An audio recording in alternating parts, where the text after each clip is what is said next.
You guys can hear me, right? Yeah, you sound good. It says this hangout on air is live. Ladies and gentlemen, boys and girls, welcome to the broadcast. Episode 1, 2K18 edition, boys. We are in 2018 and we are back. How about that? What do you think about that? It's 2K. Yeah, I like that. Yeah. That was good. I'm excited, man. I missed you guys. I just missed you, and my life was just Definitely, man. You know, it felt like, yeah. I mean, it felt like we've been gone for a long time. Yeah. Jay, we're all pretty close. You guys can share your true feelings with me. And we love you, man. I love you guys too. Hey, man, we had some fun at PSX. Oh, we did, man. Yeah, everybody. I met Jay. He is a real life human being.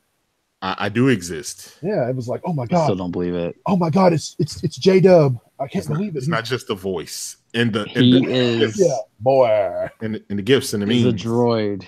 He's a droid from he's a PR event from Detroit. Detroit. Yep. Yeah. Oh, I love your new game. Right. But let's get this started, guys. You know who I am. I'm the Brah. It's 2018, and we're so glad to be back. And we're so glad that you're here listening to the BRAHCast. And you guys might know my my co-host. He's gotten really popular. Like the 1 month, the month that we were gone. Hold on, sorry. That 1 month that we were gone, Jay had this meteoric rise to fame. He's super. I'm serious, dude. People were begging for you to follow them the other day on Twitter. Yeah. I mean, you're right. But you know what? I take that as, you know, I attempt to be a funny guy. I don't know how funny I am. Obviously, you know, some guys are like, this corny guy. But you know, I attempt. It's all humor. It's all humor in games. So the whole Kratos persona, it's all comic, and you know, it's all about the games, man. It's all about, you know, having fun and enjoying our hobby. Yeah, it's a freaking fantastic hobby. Mm-hmm. We heart video games. We promise you, we play them. Don't worry. Oh man, love them. If they were a woman, they would be. I probably would keep them around. You know, like. Mm-hmm. I won't kick you out of bed for eating crackers. Well, you can eat whatever you want. Last of Us 2. Okay. So J-Dub, welcome back. Welcome to 2018. Because just think about it. 2018 didn't start until I pressed go live. You've officially been in 2017.5. This broadcast started 2018 officially. We're like PlayStation updates. Yeah. Every 6 months. So the Brah's back. J-Dub's back. Or wait. How you say it? Kratos, the what? The god of PlayStation. Ooh. I like that. PlayStation. This is such new. Hey, and as usual, we always have breaking news on the show. Always. Or at least we try to have it, right? Most time.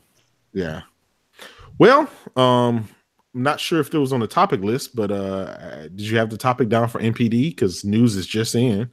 Wait, what? Really? Oh, snap. Yes. Where have I been? It's official. Xbox is the best-selling console in December.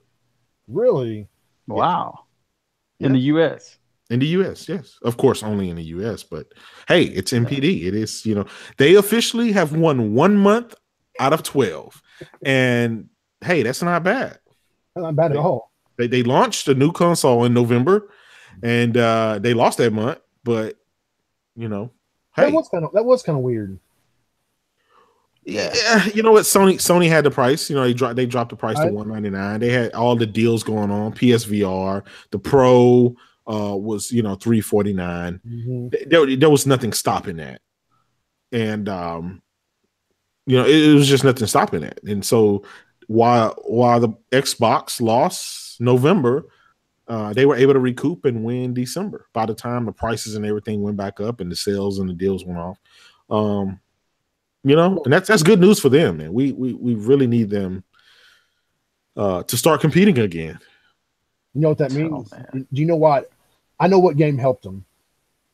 I'm wondering what game did they sell 3 million copies? Winner, chicken dinner. Yes. And I think we probably all have been on that game. So on my Xbox One S, it runs a little janky. Tell dude, that's just the game. But I've been having fun. I mean, I can't lie. I can't, man. I totally prefer Fortnite by a long shot. I like the vehicles; they're pretty cool. But yeah, I mean, I rode around with some guys. We rode around in a car. That game is like 90% of running or driving, and then every once in a while you have little spurts of shooting your gun at somebody. But it's so addictive. We just can't stop playing. I haven't played in about a week, so sorry. Yeah. Wait, who are you? We haven't even introduced you, man. I'm so sorry. Who is this guy? He's just a voice. Let's properly introduce him. Are you ready? You ready? Here we go. Are you ready? Hold up. Let me push this button. Oh shit! It's Craven God. Hey, Craven God. I just decided to come on out and have some times with you. Bobby, what are you doing on here? Bedtime. Hey, you do gotta give Dan a shout out though. Remember? Oh yeah, Dan. Man, let me. What's his last name? What was his last name? What did I tell you? Dan Brown. I know him. Dan Brown. Yeah. 1,000. Like that was awesome. Hey, that's my favorite author, by the way. Really? Yeah. Because of him and because you say no, I'm gonna start reading books. Yeah. Dude, I have literally all of his books. Ever since the Deception Code, the Da Vinci Code, obviously. That's right. Oh my God, you're totally right about that. Damn. Yeah. Look at you. I'm telling you. I told my wife about that. How we every time we introduce you, we have the DJ air horn, and I'm like, babe, I just can't find it on YouTube. It wasn't a minute later. She was like, you mean this? Whoa. I'm like, oh. Oh my gosh. Dude, I was just thinking when Kratos comes out on here, we need to get the new God of War music when he's doing his announcement. No. Definitely. Yeah. Dude, yeah. I was sitting here just getting stuff ready, and he joined the show and goes, boy. I was like, oh. I do it every time. I sneak up on him and I'm like, boy. It was pretty fun. Awesome. I should live stream the live. I like it. Hey guys, it's Brah. We'll do that one day. I mean, we can show ourselves. I mean, I'm not afraid to show myself. I mean, I'm not the most handsome guy. I'm not the most handsome guy in the world, but if I have to, you know. Oh man, doll myself. Too much work. I mean, you know, from one guy to another, you're not, bad looking, so it's not like you're gonna. Oh, yeah, have to beat him off with a stick. Yeah, there you go. See, you'll have all the favorite Xbox fans coming in here to say hi. I'm telling you, man. What's up, bro? Okay, well, sorry guys, we're getting off topic, but we're back. It's 2018. It's the BRAHCast. Thank you for watching. Let's get this started. What do you guys want to start with? What do you want to start with? How about that? How about let's get started at the oldest event and work our way current. Okay, let's do it. I think that so I mean, obviously the oldest thing is PSX. PSX. Yeah. The show, whether you liked it or you hated it, it happened. And if you were there, man, you had a great experience. I don't know. Yeah, I watched it. 4 different games. On the TV. How can I complain? Awesome. What did you guys play? What did we play? So much. Yeah. Hold on, I have a list. By the way, okay, a correction. We're always having breaking news on this podcast, and we're probably, with breaking news come corrections. So I take that back. Word on the street is Nintendo won the Switch won for NPD. Wow. Again, when you're trying to break that latest news, sometimes you have to wait. Oh, well, congrats to Nintendo then. Nintendo. So congrats Nintendo. Nintendo is bringing it this gen, man. But this console, like, did Crap Gamer give you that inside report? I'm actually obviously I'm watching what's trending on Twitter, and the topic came across, and oh man, but more breaking news here on the broadcast. So this is why you guys need to hit the like button and keep coming back week after week, because you never know what you're going to hear on this podcast. But the Xbox is second place, the Switch first, and the PlayStation is third. There you go.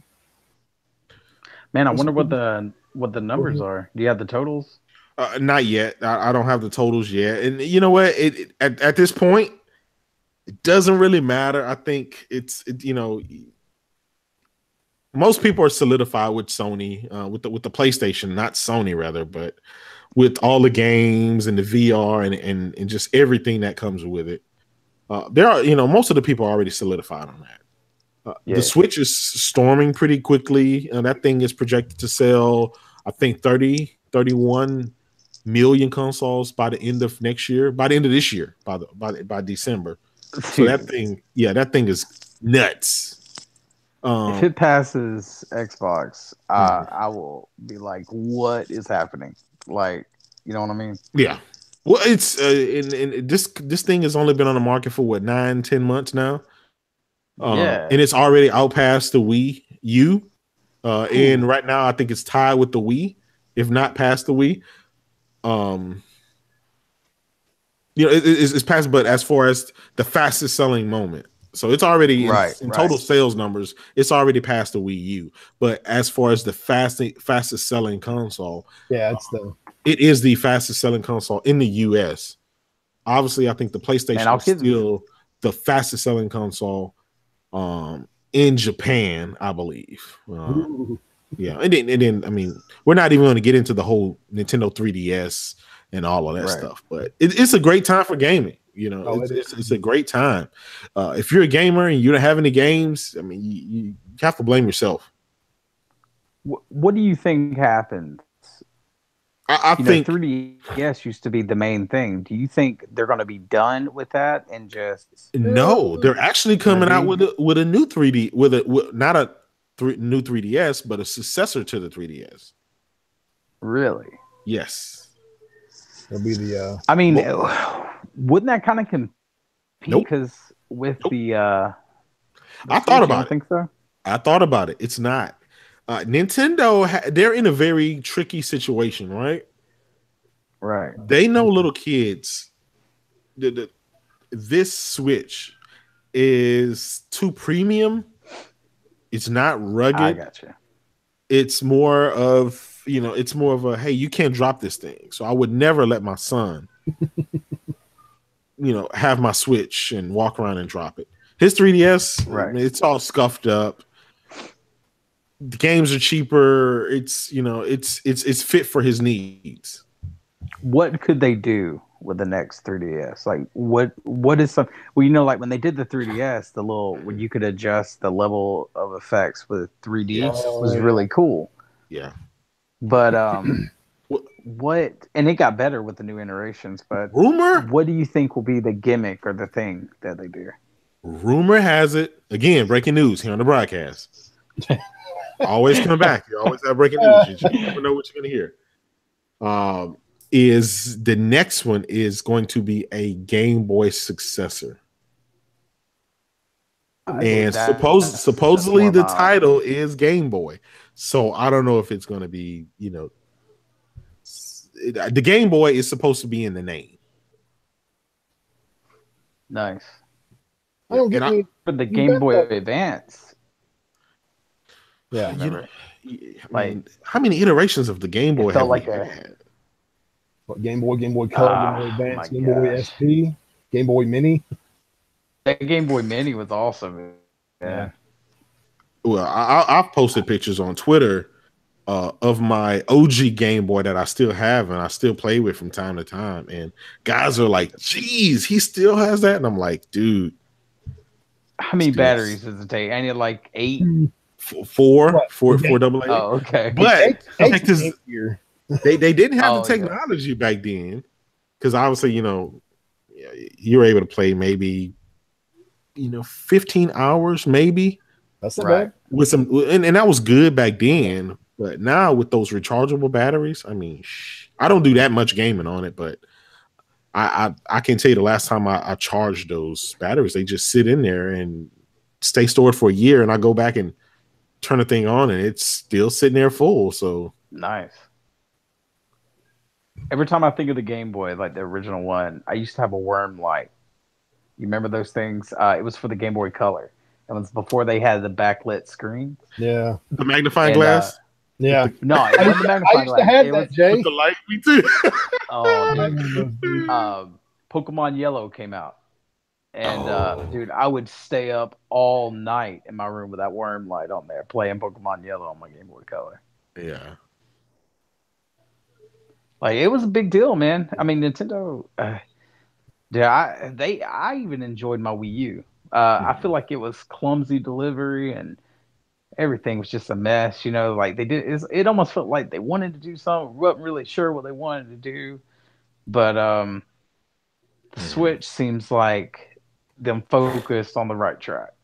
Hey, when they from the get-go. When they first announced the Switch, I was like, okay, it's cool. You know, I can see potential. I never thought it'd be this popular though. Never. Right. I'll be completely honest. Nintendo. I know. I mean, they make great, fantastic games, but still, I just didn't see the fastest selling console in U.S. history.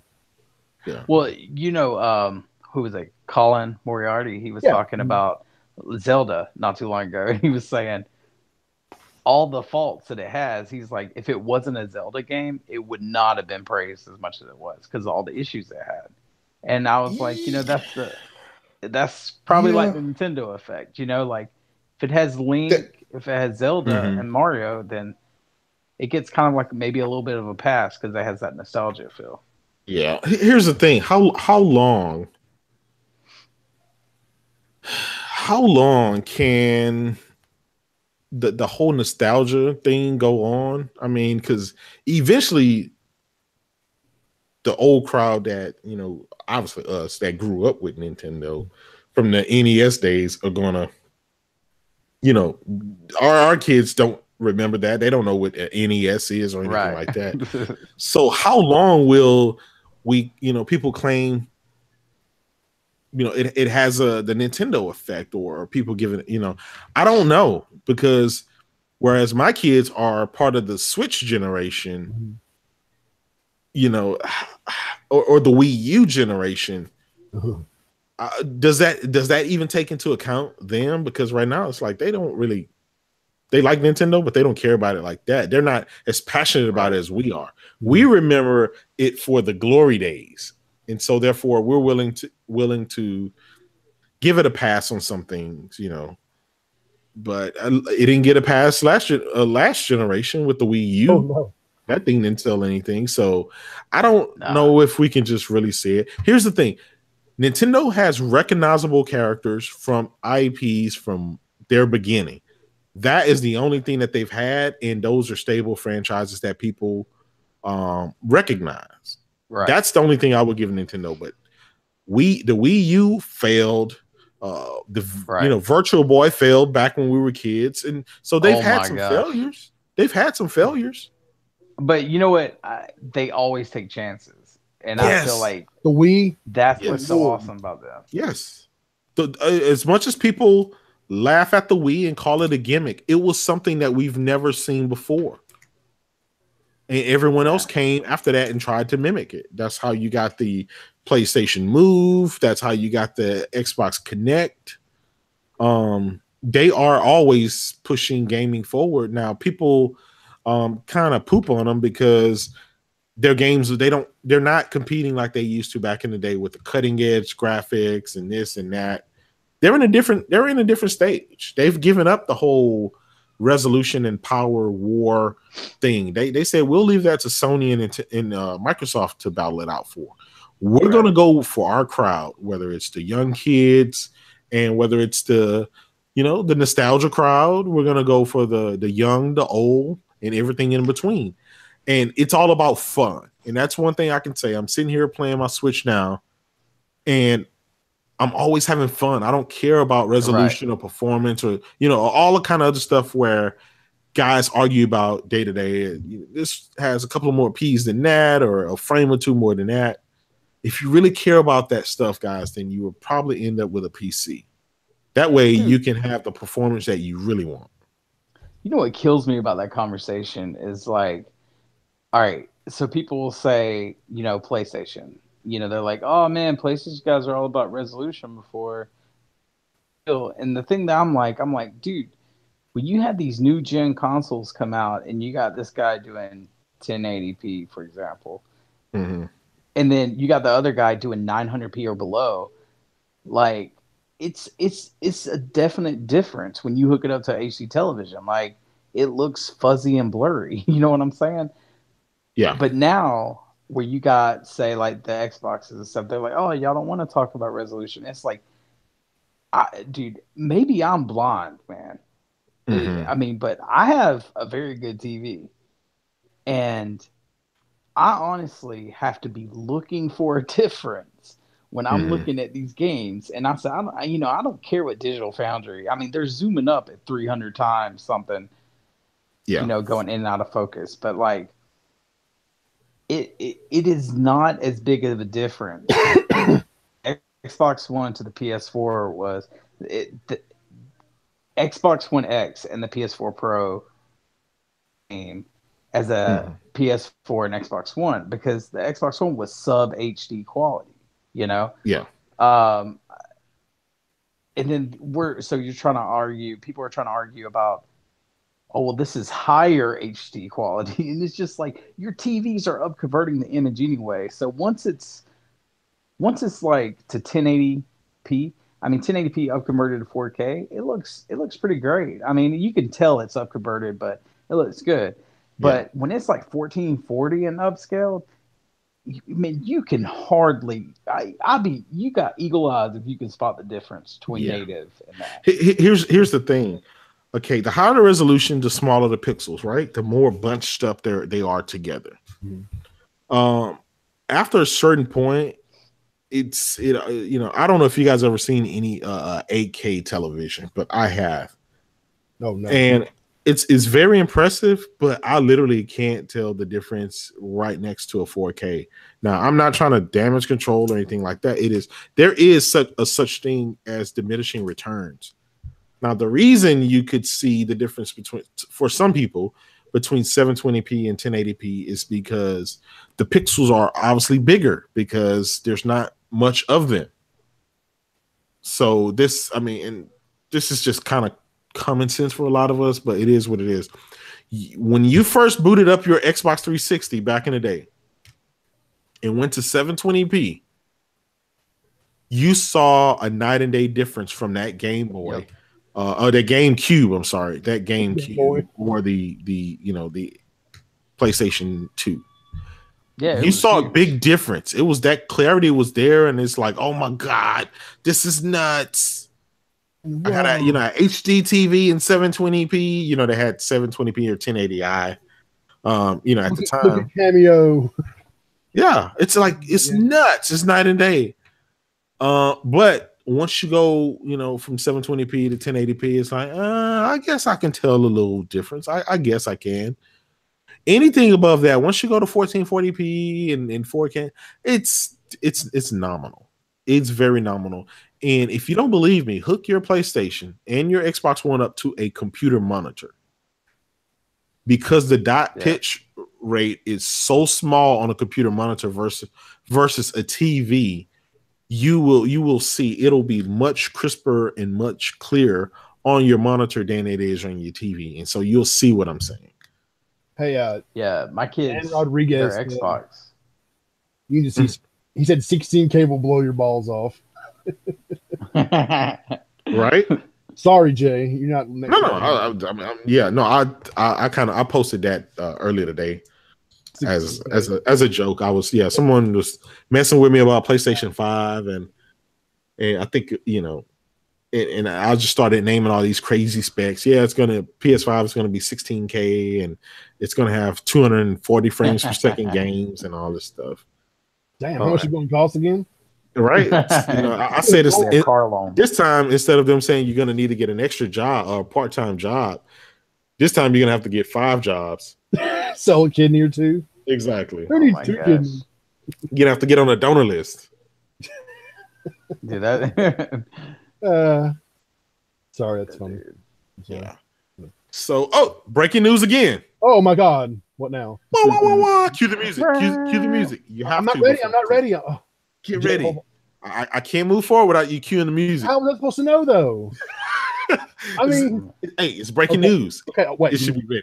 Y'all ready? Hold up.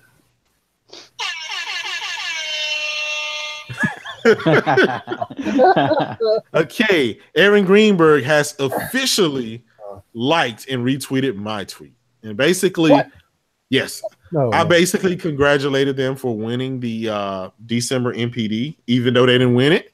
And I guess he said, I guess he said, "Hey, I'll take it while I can."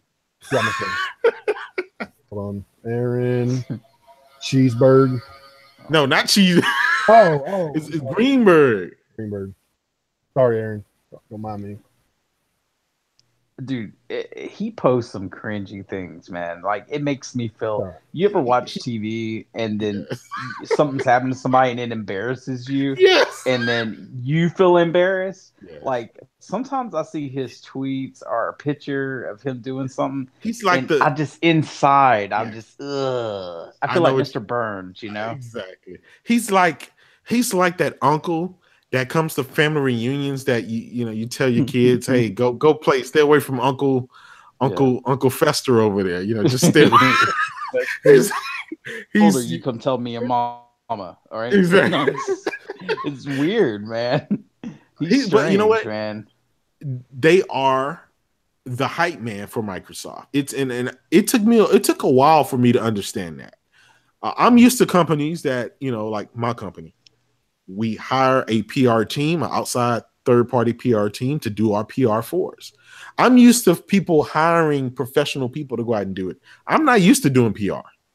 Yeah. I'm not used to doing it, but these guys are, and I assume it's to save money.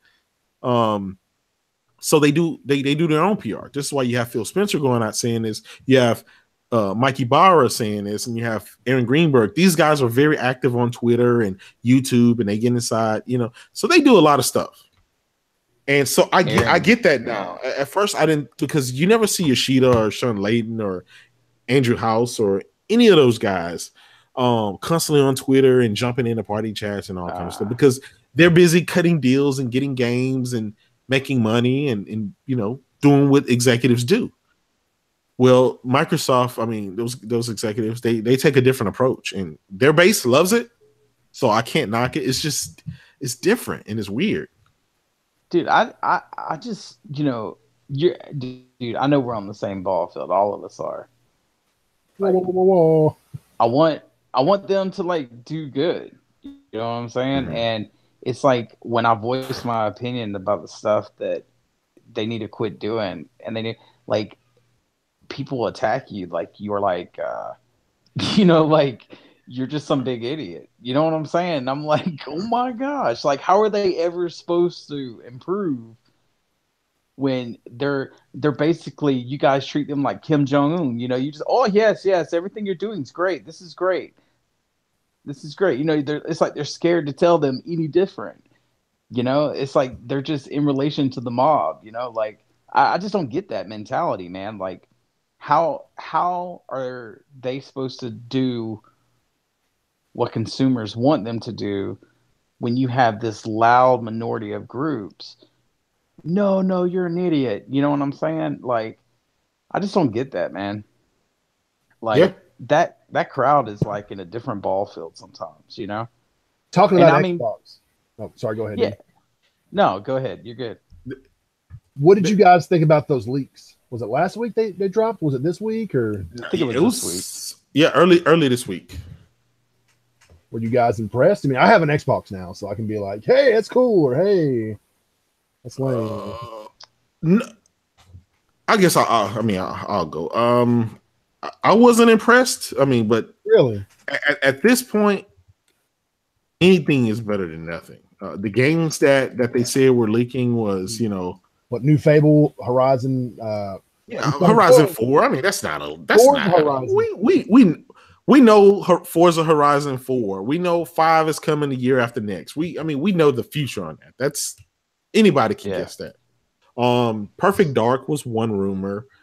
And then the rest was other games that have already came out, and I mean, people know about anyway. Fable, that was a game that was canceled a couple of years ago. But it did say that Xbox brand. It's a big Xbox brand game. That's kind of It was big. It was big last generation. Yes. Yeah. Didn't they say that Playground was going to be working on it? That was the rumor. The people that do Forza Horizon. Yeah. Like I mean, that could be really cool. But then they also said that the Gears Coalition, the Gears Studio Coalition, is working on a new IP. Mm-hmm. But then Coalition or Microsoft came out and said, no, that's not true. They're exclusive by Gears. And then there was they were talking about a new Halo. It's supposed to be revealed this year. 343 or something came out and said, no new Halo is going to be revealed this year. And then State of Decay was talking about their release date, and they were like, no, any release date that was released is false. Now it's just like they shut everything down, but they said that source who leaked that stuff, he's been pretty dead on before. Yeah, that's what I kind of feel like Nintendo, everyone knew they were going to have this direct, even though it was on 15 minutes long, or it was short, correct? I didn't get to watch it live. Did you guys watch it live? Either one of you? Nah. Yeah, I did. Was it pretty short? Yeah, it was probably about 15 minutes. Nothing's wrong. I would say it was supposed to be like a Treehouse Lite or a Direct Lite. It doesn't. Here's the thing about it, right? It doesn't. Nintendo stuff doesn't have to last a long time like Sony, and they don't put on a big grand show for you. They had about like 10 games that they wanted to show you.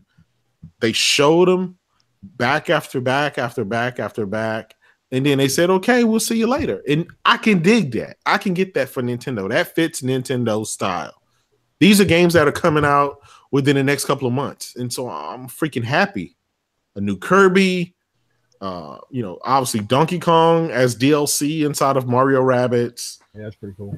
A new Donkey Kong game. Well, is it a remake or remaster or just a re-release? It's a remaster. I think it's a remake. Yeah. And they added a whole new character. Yeah. So this on the Switch. I'm going to be able to play this in a couple of months. This is what I'm talking about. And people can say, yeah, you just giving Nintendo a pass. They can have remasters. I don't care. It's Nintendo. I'm going to be playing it. You see that SNK? Yes. Oh, yeah. Yes. All the females? Yeah. It looks freaking awesome. Freaking awesome. Give it to me all. Mario Tennis. Is it Aces? Yeah. Mm-hmm. Can't wait for that game. It looks sweet. Yeah. And to top it off, what is it? What's the Dark Souls? Dark Souls. Yeah, to top it off, Dark Souls. People were worried, third party is not going to support it. Well, guess what? They're coming out in droves.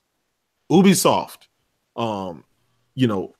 From Software. I mean, just all these different companies, these third party companies are coming out for this, and that's good news, right? That's what we want, right? That is. Did you ever get meanwhile, some people are Witcher HDR exclusive. Some people are waiting for patches in enhanced modes and stuff like that. That's why I kind of think that those leaks were controlled. Mm-hmm. Because Nintendo, everyone knew the Direct was coming. Mm-hmm. Sony has the momentum. And of course, I mean, God of War, that's all over the place.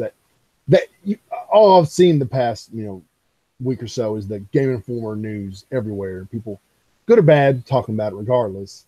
Yeah. It kind of felt like Microsoft's kind of lost in the shuffle. So when this leak dropped, I'm like, well, there you go. That's how they did it. They didn't want to come out and officially say, hey, these are our E3 plans. But I think they, hey, man, look at this, oops. Did I send you that email of our E3 plans? My bad. You guys, they're like, you guys remember we revealed the Sea of Thieves controller. Yeah. You keep that in mind. That controller looks sick, though. I ain't gonna lie, man. Like, I wish that's one thing. That's one thing I wish PlayStation did more. As like their controllers, they always just kind of do like a simple color over them, but I wish that they really kind of put an emphasis on stuff like that. Yeah. Like, I mean, dude, if I had an Uncharted controller, like a Relic or something like that, or I would be sold. Or God of War just have that white and red look, like sold. You know what I'm saying? Like, I wish they would do stuff like that. Okay, here's the thing about it, right? They don't have that, but you can do what I do, and that's go to colorware.com. Get those custom controllers and different color schemes, and you can customize it. And yeah, it costs you a little bit more than a regular controller, but yeah, they do a pretty good job. I mean, you can't tell that it's not made by Sony or right. From the factory. You guys have probably seen my Nintendo Switch, and I've had the classic NES. Yes. Joy-Cons, and those again. I mean, everyone's like, "Man, where do you get those things from?" It's like, yeah, colorware, man. From what I hear, they take it apart, they spray paint it. Damn. They do a great job, and I've been having it for a while now, and everything is still great. It looks just like the factory. I mean, but if we ever get sponsors, you're doing the commercials for them. Whoa. Cue the music. Like, you just all of a sudden, colorware.com. I was thinking, are we sponsored now? Like, but I mean, hit the like button. Hit the like button, everybody. Hit the like button. Yeah. Whoa. Dan is also a colorware member. He said, colorware is awesome. I've got 2. Pricey, though. Dan's a cool guy, man. I played Monster Hunter with him, dude. I laughed so hard, man. We had so much fun. And you didn't play with me because we played. We played like on the first beta. I don't think we played the second one or third one. I hadn't played it, or the second one. I know they got a third one. I think coming out. Don't they? Coming out in a couple of days. I played. I was playing the 2 missions, and my mother-in-law was here. So much fun, man. I'm having so much fun with this, but she's talking to me the whole time. I'm like, oh, it's so much fun, man. Have you guys played in? What's that? They dropped the 9-minute trailer this morning for it for Monster Hunter World. Oh man, it looks so good. Another week, right? Another week. What's next week? Hold on. Go ahead, Craven. What you're saying? No, I see Monster Hunter fans going crazy. Oh yeah, like they're like some of the monsters. Like I call them dinosaurs. All right, but there's some of the monsters and dinosaurs like next week.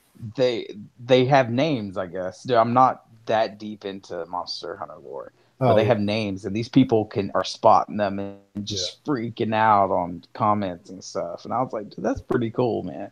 Oh my god, it's this is the game a lot of Monster Hunter fans have been wanting. I haven't played a Monster Hunter game since the PSP, so.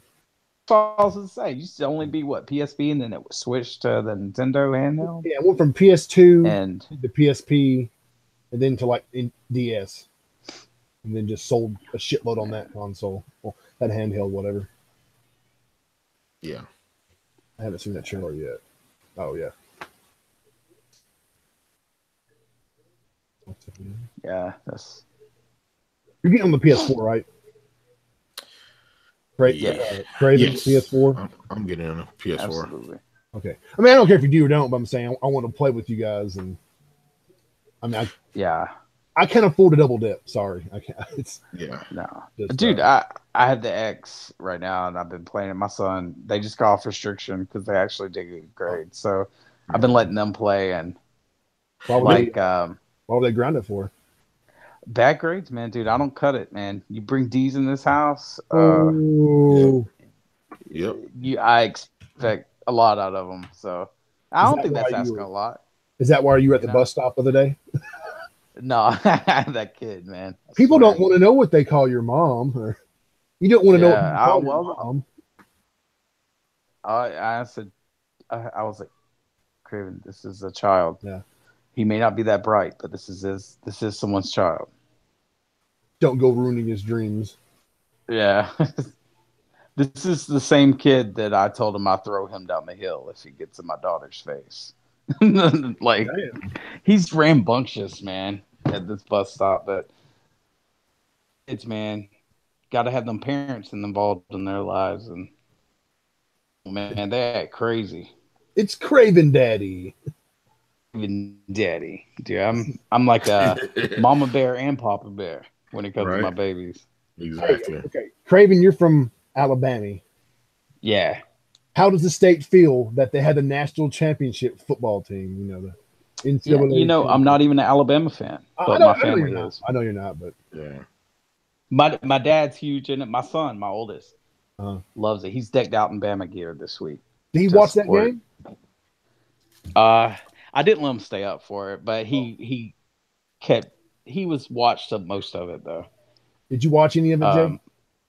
I did, and Alabama's my team. They can't be beat. Even when they're bad, they're good. So I mean, they piss excellence. So that last play, that pass, man, how he fooled that cornerback or that safety. Mm-hmm. He looked to the right. That guy pulled in. He turns left and throws that bomb, that wide receiver. I was like, wow, that kid is going to make millions of dollars one day. And I want to make pennies in the dollar. We all can't have J-Dub money and, you know, give away what? How many Xboxes did you give away last year? It's just one. I just gave one. No, I'm just joking. Yeah. 13. Hey man, I'm trying to help the community. I'm trying to help the tides turn for Microsoft. You gained a lot of respect last year, sir. That's why they had that big month. Yeah. Exactly. Jay kept buying them and handing them out. Kratos is the reason. I'm the reason that they got the NPD. Wow, Kratos bought 300 Xbox. Whoa. That was really cool though, man. That was really cool of you. So yeah, I know I said it online, but that's some pretty cool shit, dude. No problem, man. It's for the community, and it's just other people can enjoy gaming, man. Have you guys been playing any VR lately? Yes, sir. I know you've been playing GT Sport. Am I right? Yes, of course. Yeah, that's what I figured. League of War. Man. You guys gotta try that game. It's and I've said this before. This VR game is literally how future wars will be fought. There's a big table in front of you, right? All right. And you have your tanks, you have your army men, you have you have everything in front of you. So sitting across from you on the other end of the table, and they have their tanks and their men and everything. And it's kind of like Command and Conquer style. I mean, you grab a group of your men, you set them on a table, and they start marching forward, ready for battle. And you take a tank and set down, and basically you can aim them to where you want them to attack. So you have turrets, and you have missile launchers and anti-air, missile launchers and all kind of stuff. And so your goal is to not only protect your home base in front of you, but to attack them. And so, you put your helicopters out and everything, and you point them to direction, and they just go and they start battling it out. So every minute or so, your tanks will replace. You'll replenish your stock of men, tanks, helicopters, whatever.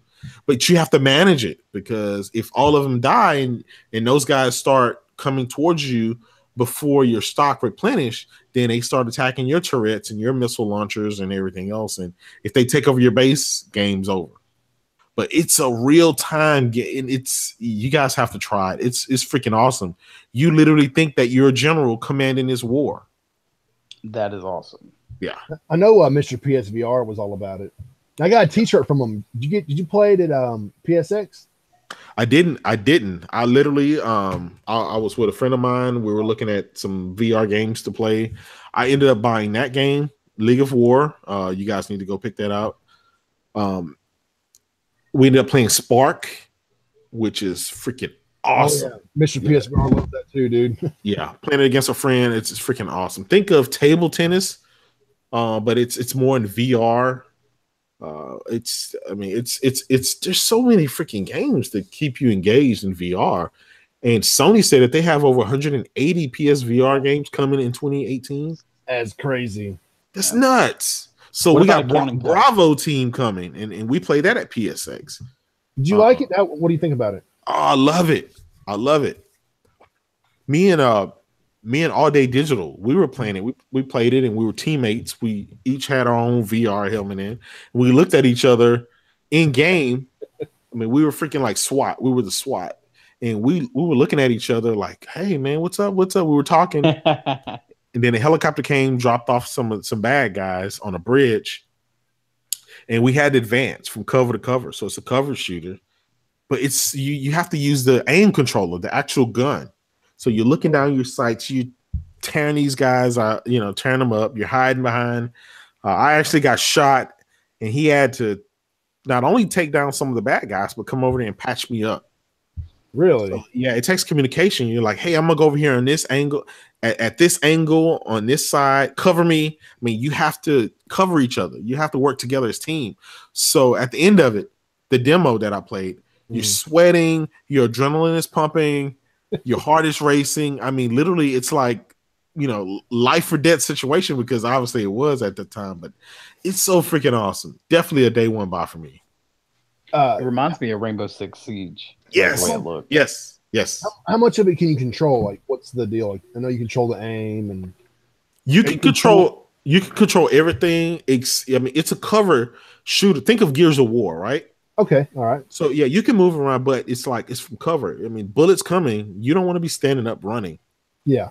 you want to be down, hiding. You pick the guys off, and then you go to another barrier. Or if you're inside a building, another wall, it's like that. It's just like in real life. If you ever watch the way that SWAT moves, that's how they move. They move in unison. They're not just out there like Call of Duty, just running Rover. Okay, cool. Because you know how it was. You had to reserve those games, and yeah, I was like, okay, Bravo team looks really cool, but the Impatient looks even cooler, and you're going inside the Blackwood, the Blackwood Pines Sanatorium, and I'm like, okay, I know what I'm doing. And I tried for Bravo team afterwards, but no bueno. Yeah. But hey, man, the Impatient, I highly recommend you check it out too. Unfortunately, as you know, I wasn't able to check it out because I didn't get in and you got in. So, no, I'm just joking. Yeah, man, you got everything. You got to get into the. You got the freaking autographed Nathan Drake poster by the Uncharted poster by all the Uncharted guys. You know how nervous I was, like walking in that line, like. I can imagine. But I'll tell you guys, when I figured out that I was really a huge gamer, right before the Last of Us panel came up. I had 3 minutes. I wasn't paying attention. I stood inside the PlayStation store line to buy some swag, but the line was so long, and I looked down at my watch, me and All Day Digital, and we said, oh man, we got 3 minutes to go and get some good seats to see, Neil Druckmann and all those guys. So we took off running. I mean, just imagine us running full speed. It was like slow motion, and we were just running. I'm like, I got to get there. And man, we had quite a ways to go, but we ran all the way, sweating and everything, trying to get there. Walk in, there was, literally we had to go to the nosebleed section because everyone stopped what they were doing and they ventured out. They went into the auditorium, and to see the whole freaking The Last of Us crew and The Last of Us 2 crew and to see what was going on with it. So we went to the nosebleed section, but we still got some good seats. But it was an experience. And now I see why they call it PlayStation Experience. It's the perfect name for it. If you're sitting at home, you're not going to have the same experience. You're not. You have to be there. You and I were there. We got to see the games. We got to walk over. We got to meet, greet people, stand outside the line, just be part of the whole atmosphere. Yeah. But walking in and spending time with the guys who made The Last of Us and the guys who made Uncharted and bid those guys a farewell to the Uncharted series, man, it kind of got emotional because it's like these guys, I've never been connected to guys who make the games. We never been the developers and the actors. I don't know who they are. But man, I felt such a bond just by being there, just saying like these guys have made an impact on my gaming experience that I'll never forget. Like I know these characters, I know their name, and now I know the people who play these characters, and it was just a total different experience. It was the PlayStation experience, wouldn't you say? It was. I'm glad you had fun though, man. I know people that were there loved it. Yeah. People watched from home. It was a mixed bag, but and I'll tell anybody this. Okay, and maybe this may be for the future as well, but PSX 2016 was so good, it's impossible for them to mimic again. It's kind of like the Michael Jackson Thriller album. Yeah. No matter how many albums he made after that, it would never equate to the success of that album. It's like that. That was the definitive experience. The PlayStation Experience 2016. Everything was just perfect timing. They showed a ton of games. It was just a ton of mega hits. And like 2017 was kind of like, look, we gave you guys some new things, but wait till 2018 once all the games that we told you about in 2016 release in 2018. Sorry, bro.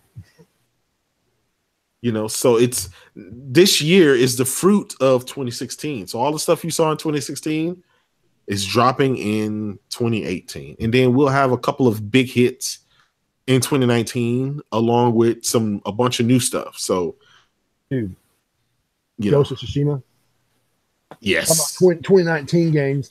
I can't believe Peter came back. He went to the panel for it.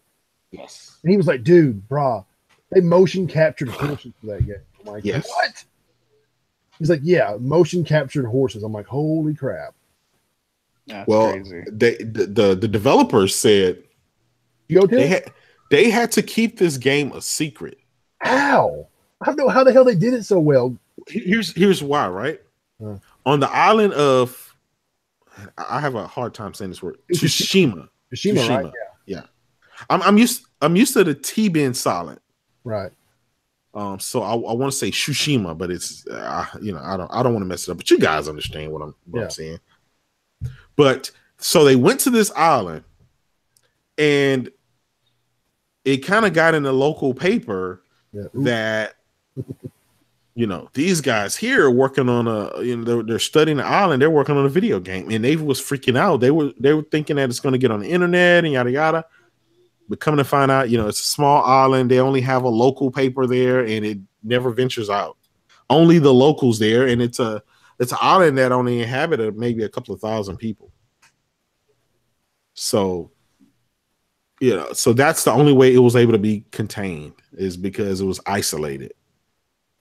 That game still surprises me because that was the last thing I've ever would have guessed that Sucker Punch was working on. Yes. Oh, man. Yes. I mean, it was just so far out of right field. You're just like, wait, what? A samurai game? Yep. Okay. Well, it had. Man, it looks beautiful. I mean, I'm excited. Definitely. Well, it had the same impact of how when we found out Horizon Zero Dawn was being made by Guerrilla Games. It's like, what? Yeah. Guerrilla Games? The guys that only make freaking Killzone. How does a company that only makes shooters go out, venture out, and make a open world, action Transformer Dinobot type game. You know what's so funny though? Mm-hmm. There was leaks of the original artwork Mm-hmm. years before it came out, and I'm sitting there going, "What the hell is this?" Just in case those of you guys in the audience, just in case you guys don't know, Ghost of Tsushima has been worked on for 4 years. Yeah, that's crazy. That is so freaking crazy. Yes. Dude, Shu said that when Shuhei was on stage, he said that whole trailer, like, that's in game. Like, that is what the game looks running like. on the Pro. Yeah, running on the Pro. running on the Pro. And dude, I'm just like, I can't believe how great their devs make these games look on their console. Yeah. Like unlimited power. It's insane, man. Like, I remember back reading a Game Informer when Adam Boyes, how do you say that? Adam Boyes. Yeah, Adam Boyes. Yeah, Adam Boyes was love that guy. He was with Sony, and he was talking about how him and Cerny had to go to the board and try to get them to increase to 8 gigs of RAM because they were originally going to do 4. And they were saying, look, the developers are saying this is what they need. We can't do 4.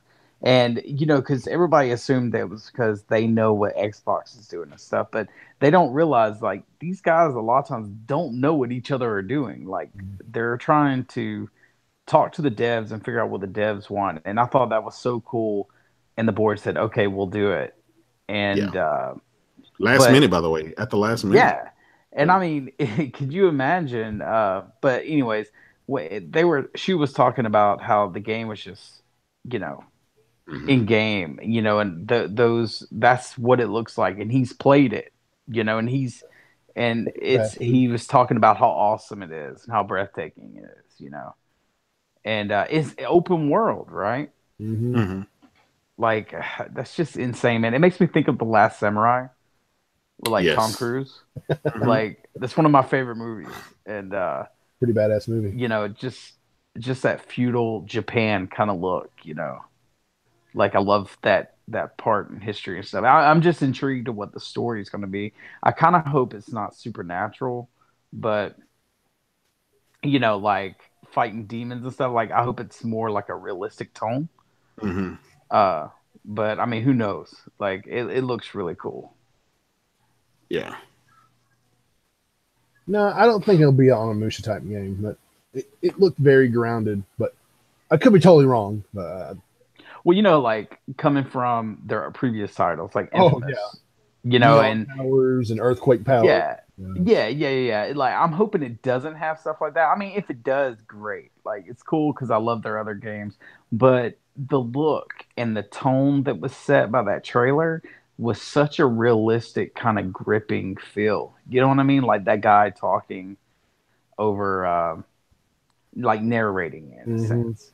And you're thinking, dude, this is tight. Like, I like how this is going. Like, that voice actor was, like, spot on for that, Yeah. Could you imagine, though, like, presenting that game to Shu, saying, hey, okay, we made Sly Cooper, we made the Infamous series, and now we're making a samurai open world game. Dude. Wait, what? Exactly. Remember the next thing. Greggy, Game Over Greggy. He asks Sean Layton and Shu about that. About how do they know what to accept and what not. And basically the developers have to pitch it. They have to sell it to them. Yeah. Were you saying, Craven? Well, I'm kind of hoping Insomniac, after they get done with Spider-Man. And I know they're a big studio. It's like they have like a few of them. Yeah. But I'm hoping that they go with Sony and get us another Resistance. Like, just totally redo it. Like, remake it. Like, Resistance series is one of my favorite series. It's what sold me on PS3. Really? I played multiplayer, the first one. I played multiplayer all the time. Like, I loved it. Like, religiously. Second Resistance, I didn't like as much, but the third one, I enjoyed it. But They were trying to sell the move, with it, and it felt kind of pitched in, but the game was so good, and it tried to redo the Resistance. But I mean, the Resistance, like the Chimera and just that whole premise is so cool to me. Like, I mean, and I just think, if Resistance would have came out on PS4 and they skipped PS3, dude, that game would be selling like gangbusters, man. Like it would have.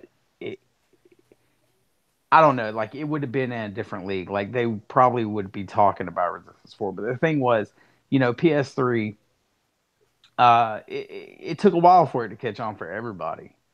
And a lot of those games, that's what was selling people on the PS3 was its games. And some of the games kind of fell through the crack over the time. But they have a special place, but I don't know. I don't know if they feel like it's kind of cautious. They're kind of cautious about releasing that stuff. But I really hope they would do another Resistance. Exactly. Hey man, never say never. I'm telling you, I'm still waiting for my PlayStation Battle Royale. Oh, you keep waiting. No. I'm not saying it won't happen, but like every event, it's always not just you. There's always fans. I'm like, what are your prediction, guys? All-Star Battle Royale 2. I'm like, okay, and then you go to the show and it doesn't happen. And I kind of wish David Jaffe would kind of come back to Sony. I mean, I know he's with Sony and stuff, and he's got his studio, but I wish he would just Twisted Metal, like just come back, just feel David? Fresh about it, and do a Twisted Metal. But who knows? Here's the thing, like, okay, Twisted Metal that came out on PlayStation 3, as much as we begged for that game, a lot of people didn't support it. And I think because of that, I think the reason is because, again, it goes back to us, the older crowd. We enjoy that game and we loved it. We grew up on it. It was epic for us, but the younger crowd came in and they were like, I'm not really into it. So they have to find their niche. Even when you bring it back, you have to find something about it that's not just going to capture us old heads, but the new guys in gaming, the Call of Duty crowd and the other people. You see what I'm saying? If not, it's just going to be niche. Well, when you think of Twisted Metal games, like you enjoyed them, right? Yes. If you think about the Twisted Metal, what is the one Twisted Metal title that instantly pops in your head and you're like, man, I just love that one to death? For me, it's 2. Yeah. I'm going to say 1.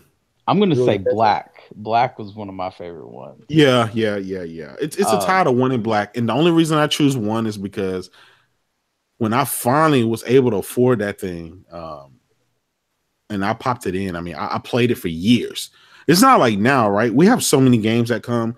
We'll play a game for a couple of days and we're on to the next thing. There's not really a game that just sticks with you and just take you in. It's only that happens very that's very rare these days. To get a game like The Last of Us or Uncharted that just kind of drag you in there and keep you along for the ride.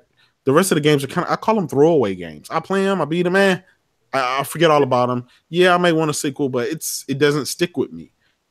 Twisted Metal, I mean, that series, it's like when I played that first game, it did something to me. And that's why I remember it. Those are the games you remember in your head. It's like, oh, Twisted Metal. Yes. There was that first initial game, that experience that you have. And, Dude, I would like if the thing that I enjoy about Twisted Metal are the characters. I think the characters are so cool and just crazy. Like, but what if they did a Twisted Metal, but it was like Grand Theft Auto in a sense, to where you get to play as those characters, and that gang thing that he was trying to do, like he was trying to do it with the PS3 version, to where they had their own little gangs like Dollface. Yeah, that was kind of cool. Yeah, but what if you got to actually play with those characters? Go get in a car, and drive it. Or what if the mayhem you calls cops to come intervene in the city? I feel like the Twisted Metal is so much more to me than just a car battle game. Mhm. Like I enjoyed the atmosphere, the characters like Grim, all of them. Like I just think like, man, if they could just take the aspects of those characters and just build in that, universe, that would be awesome. Hey man, go make a pitch. Craven God Games is making the new Twisted Metal. Oh man. You know what? Twisted Metal used to be the flagship title for PlayStation. It used to be synonymous. I mean, it's and that's just, it's really nuts. That used to be the, how can you say that? When you thought of PlayStation, the only thing you thought of was Twisted Metal. That was the first thing. Twisted Metal and Tekken. What about Jumping Flash and Battle Arena Toshinden?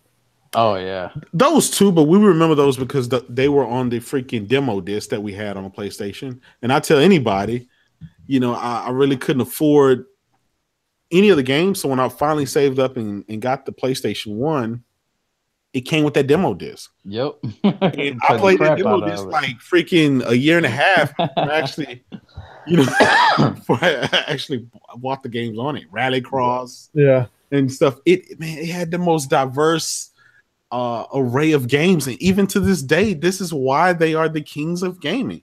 They have games for everybody. Amen, brother. Everybody. Dude, so me and my friend, we used to play Ridge Racer. PS1. Oh my god. And at the start, we used to take turns, and at the start of every match, we would pop it open, pull the disc out, put AC/DC in, close it up, and then race AC/DC. And, like, we would put different CDs in. And I was like, kids just don't know about it these days, man. Struggle. I think if I was to see them to come out with that game, like reveal that game at PSX or E3 or something, dude, I would bawl like a baby. I literally would. I would love it. On camera, snot running, everything. What's the last one that came out? Was it on PS3 or PS3? Yeah. Dude, it was good, man. It was fun. I don't know, man. I didn't care much for it. You didn't like it? It didn't do. Did I play it? I know. Yeah, it didn't. Yeah, I like the whole arcade feel that it had. Like, I felt like it kind of tried to be like Project Gotham Racing in a sense, because Project Gotham Racing was my thing. Yeah, when that game was out, it was so good. I will tell you my favorite Ridge Racer. R4 Ridge Racer. It was. Y'all never played that one? Yeah, no. I played it. I love that game. I didn't think I didn't think that you would think that that's the best one. R4 Ridge Racer is my favorite game. My favorite Ridge Racer. My apologies. My favorite game. Damn. Mic drop. My friend got it for his birthday. It was like, so we traded some games, and I'm like, oh my god, I love this. That story mode you can play through and all that, and get the new cars, and you're pressing the different teams, you could sign with them and all that. Oh man, I loved it. I don't know why. I'm sorry to disappoint you. Who is it that creates Ridge Racer? Namco? Yeah, Namco. Yeah. No, Ridge Racer. Yeah. Oh no. Because they used to do that and Ace Combat, like side by side, like within a year of each other or something like that. What there was Ridge Racer, then what? Rage Racer? I'm trying to think of those games they used to push like that. Well, just text me. My office is closed tomorrow. Okay. I don't know about you guys, but we're getting a big winter storm tomorrow. Yeah. Okay. Yeah. You already got snow, didn't you, Jay? Back in PSX, right? We did, yeah, right before PSX. Like literally me heading towards the airport, I walk outside, freaking snow on my truck, cars, and everything else. And I'm like, my gosh. I'm a little jealous. I'll admit.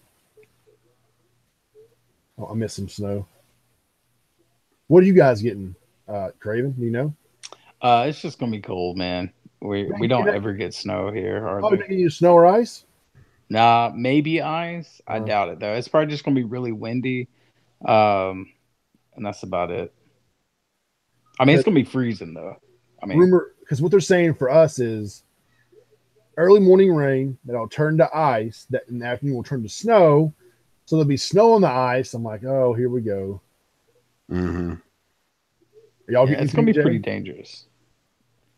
I know you guys where you're from, like you guys are able to drive in snow. Like y'all understand it. You know, Not y'all us. oh I'm not in, not I'm in you guys. Texas. Yeah. You in Texas. Yeah. Y'all act like we do in Alabama. Like if there's some sleet outside and it looks like it sticks to the pavement, automatically one person swerves off the road and kills everybody. Like it's like this domino effect. Yeah, people panic here, man, with that stuff. That's how it is here, man. They're like, oh my God, my son's school, one school in his county didn't have heat. And they closed the whole county schools down there. Like, we're not having school this week. Yeah. Oh my God, what? No, it can get pretty bad up here too. I know that my wife just told me they closed the offices down. I ain't gotta go in. Nice. She can stay home and play games. Hey, wait a minute. Over here playing Fortnite. But she plays the storyline mode. She likes the storyline mode. It's good, man. It's really overlooked by probably everyone that plays Fortnite. But did you finish the winter event? I didn't. You know what? I play solo when I play it, and it's really not that fun. So, but you have 1,000 followers. You should find someone to play with. Well, it's like when I'm playing, like not a lot of people have Fortnite, the actual game. Like they have the Battle Royale downloaded. That's true. So, I kind of wish they would do the whole thing free and just sell loot boxes or whatever to make their money back. You know, the profit back. No, it's supposed to be free starting starting this year. Yeah, well, you know, because it's good. It's so much fun, man. It was worth the $30 to me. So, yeah, I love when those games come out like free to play and they have founders packs. I try to buy them because I feel like it supports them. It shows like, hey, I enjoy this. Let me support you. Like I did the same thing with Warframe. I still play it to this day. So good. I do it with Paragon. Like I said, I probably spent like $200 on Paragon, and that's not even counting the $100 founders pack I bought. What's going on with Paragon? I haven't heard much about it lately. They're adding new characters. They changed so much stuff, man. It's not even the same game it was when it came out. Like not even close. And it's good though. It's becoming its own thing. It's like a growth thing, but they added some new characters. The last character they added, she's like some Celtic tanker, and she is wicked, man. If you build her up right, but the matches they got them to where they last probably about. You could probably finish about 20, 30 minutes now. When Paragon first came out, dude, I played matches that were 75 minutes long. Jeez. Like it would not end. Like I would basically just say, let's just stop. Like it's like a tug of war, you know? Agree, disagree. Dude, and you know, and it's fun, and the game's fun, but when you're that far into the game, everybody on both sides is maxed out. Like they're as powerful as they're going to get. And then it's just a little tug of war. Like, let's see if we can kill all of them before they kill all of us so we can blow up their towers and stuff. But they fixed all that, man. The game actually moves faster. It's more progressive. They increase the character speed. They done a bunch of stuff. Good stuff for that game. That game is so good, man. Like, I enjoy it. Like, I think if you're even remotely interested in a MOBA, it does have a little bit of a learning curve with the card system and stuff, but you guys can jump in it with me. I'll show you the ropes, and once you know a little bit of the ropes, you'll probably like the game. It's so good. Can I ask you something though? I mean, like, with the success of Fortnite and Battle Royale and the Fortnite, do you still think there's a place for Paragon? Well, I mean, I think so. Like, it's just so different. You know what I'm saying? And I will tell you, like me finding matches, my estimated wait time typically isn't over a minute. That's not bad. That's good. Yeah, I mean, and it's been out for a while. It's been out for 2 years now. Yeah, and so I mean, it hadn't been out. I can go into a match and I'll be playing. Sometimes it may slip into 2 minutes, but I mean, it never takes long to find a match. I mean, and like you're saying, Fortnite, dude. The devs over there working it, Epic Games working on Fortnite, dude. Yeah. They are so impressive, man. Like, they listen to their community like crazy, and they add stuff like every couple of weeks to that game. And they'll show it to you on the screen, and you're like, oh, that's cool. And they're like, coming next week. And you're like, what? Yeah, what? Yeah, have you tried the boogie bombs yet? Yes. That's so hilarious, dude. Let me tell you. So I threw it. Accidentally hit the wall that I built. Oh no! Bounced back. I started boogie dancing instead of him. He kills me. Oh. Yeah, what kind of noob move was that? Like, hey guys, my first time playing video games. And dude, I was like, are you kidding me right now, man? Little Brah look at you and just shake his head in shame. What a name.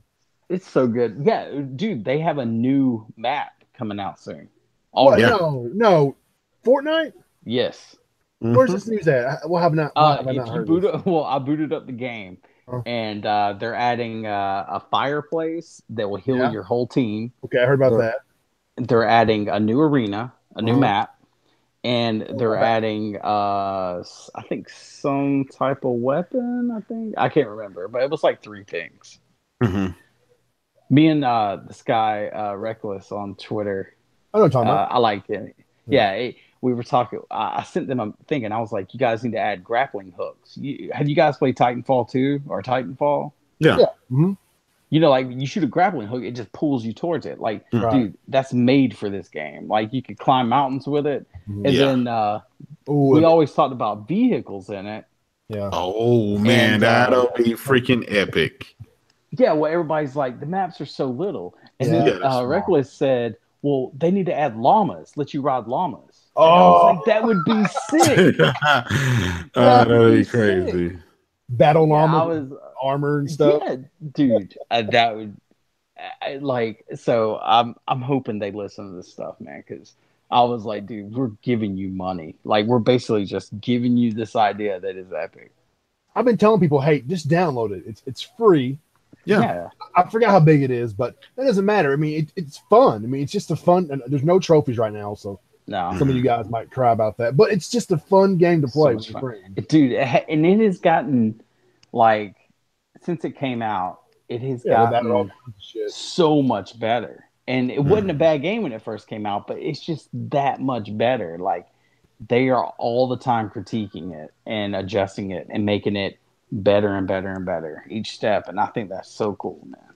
Do you play solo or with your friends, or what do you? I play solo. You know what I like doing? I like, dude, this sounds stupid. All right, I like getting in squads, right? Yeah. But I don't like talking to anybody in squads. So what I do is typically nobody has their mic on, so I give them all voices, and I do voices for all of them. And hey man, like, this way. I'll have one guy talking like Cleveland Brown. Yeah. And then he'll be like, I'm just coming here to have a good time today.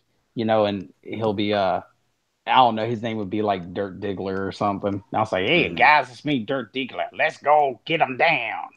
And and they'll listen to me talk. And then sometimes they'll intervene and then they'll want to talk for real. And I'm like, oh, this is weird now. I just feel better talking to myself. Hey, God, do you like video games? Yeah. Hey. Yeah, this one guy I actually made a friend on there because this guy was like, I was making him sound, I can't remember, but he was like, dude, that was hilarious. My friend thinks you're funny. And then they sent me an invite, but I was like, don't friend me because I'll get us killed. And I end up getting us killed. Oh, Craven. Yeah, I did it. So we all three like Fortnite, right? Yes. Yes. What about PUBG? I know we started earlier a little bit about it. I mean, PUBG started the Battle Royale madness, so it's kind of fair to talk about it too. Yeah. By the way, when I bought Fortnite, I bought I think it cost me $89 or $100 or something like that. And it gave me 3 copies of the game so I could give to my, friends or family, whoever else I wanted to. And so I got it. And so I got the, all the content that's going to come out with it and all that stuff. It's, but PUBG, I've been playing on PC. I have about 75 hours in it now. Woo. Um, Noob. It's just so much fun. It's so much better on the PC than the Xbox. Eventually, once the the PlayStation version comes and the Xbox version has all the kinks and the bugs, I believe once it comes out of game preview, it's going to be fixed and working properly and probably a much better frame rate. But this game is meant to play with freaking 60, 60 frames. Yeah. I've been having fun with it. I mean, yeah. It's fun, but here's the thing about it, right? This game is fun because it's fun, not because of the performance. So when guys bought it, they were like, yeah, I know the frame rate sucks and all these is buggy, but it's if you try it one time on the PC, it's going to be unbearable. Dude, I that's the thing I think about it. Like, I don't like the rubber banding that's in it. Oh man, dude, I've killed myself with a grenade because it pulled me back and it bounced off a tree, and I was like, "Why am I even here?" And but the rubber, like, it only really drops frames when you're falling into the map, and it's pretty choppy mess. You know what I'm saying? But when you hit on the ground, it takes a little bit to adjust. They actually got it to where it only rubber bands a little bit from the initial point when you land. But I think the controls feel like garbage, man. Like straight up garbage. Like the only way I can imagine, like they feel so mushy. Like nothing feels responsive. Like you're going to try to open a door and you move your guy to open a door. He just runs all stupid and you can't even, I don't know. It's like the game just doesn't have that pinpoint in the controls yet for me. Like I have the game. But it does on the PC. It doesn't on the Xbox. Like it's so janky. You can be shooting somebody right in front of you, and before you know it, you're outside, in a tree, and you wonder how in the hell you got there. Man. But if you look at my stats on Steam for the game versus on the Xbox, man, it's freaking night and day, and I get frustrated. I just, when I'm playing with friends, I'm having fun. I don't care about all that, but when I'm playing on PC, I'm out to get some chicken dinners. Well, like I watch Dr. Disrespect. He used to play it. Like he plays it all the time, and like he back. He's like, what's that? Is he back? No, not yet. He put on his Twitch that he's gonna be coming back. Okay, cool. I hope he does, man, because I love his. It's pretty funny his stuff, man. Yeah, he's funny as crap. I wasn't really sure who he was, and I was like right in front of him at the Game Awards in line. Dude, my friend Peter's like, dude, do you know who's behind us? I said, oh no, who? Dr. Disrespect? I was like, who? Jeez. And I was like, oh yeah, that dude. I'm like, oh my god, I can't believe it. I'm Blockbuster World Gaming Champion of 92 and 93. Jeez. Was he really? No, I don't know. That's what he always says. That's what he always says. The way you were saying it was so reaffirming, and then you're so confident in yourself. Dude, wow. He is hilarious, man. He tells people he drives a Lamborghini this morning. It's great to be in his life. Like the way he talks is like hilarious, man. But I mean, when you're watching him play pub, it's so fluid. I mean, I seen him pull off shots. I was just like, geez, that's sick, man. Yeah. Yeah. And then I'm like, I'm going to play me some PUBG. And then I put it on Xbox One X, and then I parachute in, and I'm okay with it getting choppy. Like I said, parachuting in, I don't care. But once I hit that ground, I want it to be focused and ready. But, dude, my controls feel like I'm playing underwater, They're just kind of... I don't know, man. My friend Too Much Food was opening doors, just like, and I bless you door. like a preacher, puts his hand on someone's head and then he heals them, like, bless you door. And oh my God, have you ever gotten the trucks and honked the horn? No. What does it do? It's like, burr, burr. Yeah. Oh my gosh. We were sitting there playing. I'm like, dude, man, even the horns are in preview edition. And we just busted out laughing for like 5 minutes. the engines, when you're driving and you're at full speed, they just stop and go bang, like the same tone. Like it's I don't know, man. It makes me think of like old school games. Like it doesn't really sound like you're driving a car at that point. It sounds like you're cutting grass, you know? Yeah. Like I streamed on my channel. I streamed some PUBG on the PC. The new map. It reminds me of like being in Arizona. You know, you got, you know, it's a lot of dry, you know, there's tumbleweeds. It's just, you know, it's hot. It's not much there. It's like, you know, Route 66 going somewhere. It's just all this stuff. But it's such a welcome map. Maybe because I've played PUBG so much, I was ready for something new. And now that map has come out, and you know, oh man, I can't wait for it. Yeah. So you guys are really gonna like, you're really gonna like the new map when it comes out. I just don't.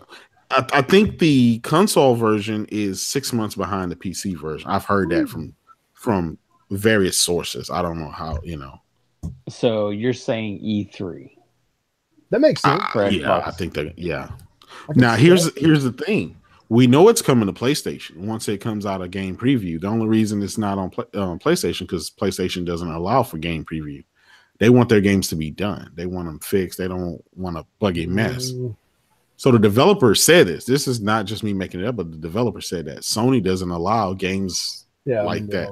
Yeah. So we're probably going to get it at the end of the year. It's people are like, dude, but it's Xbox exclusive. I said the preview edition is Xbox exclusive. Yes, the game preview. Because no, I said that's the way I see it. They've said it. People just, you know, people hear what they want to hear and they believe what they want to believe. There is no way this developer will let, you know, close to 80 million install base just not have that game. I mean, right now, thus far, there's 3 million copies that have been sold on the Xbox. 3 million. Yeah. Imagine that being on PC. I mean, on the PlayStation, it will be, you know, probably double, if not triple that. But again, the Xbox is the shooter box, so shooters do really well on the console. It's just the single player games and some of the story driven games don't do good. Okay, we were talking about variety earlier. Yes, that's the issue, though, man. You have to have variety.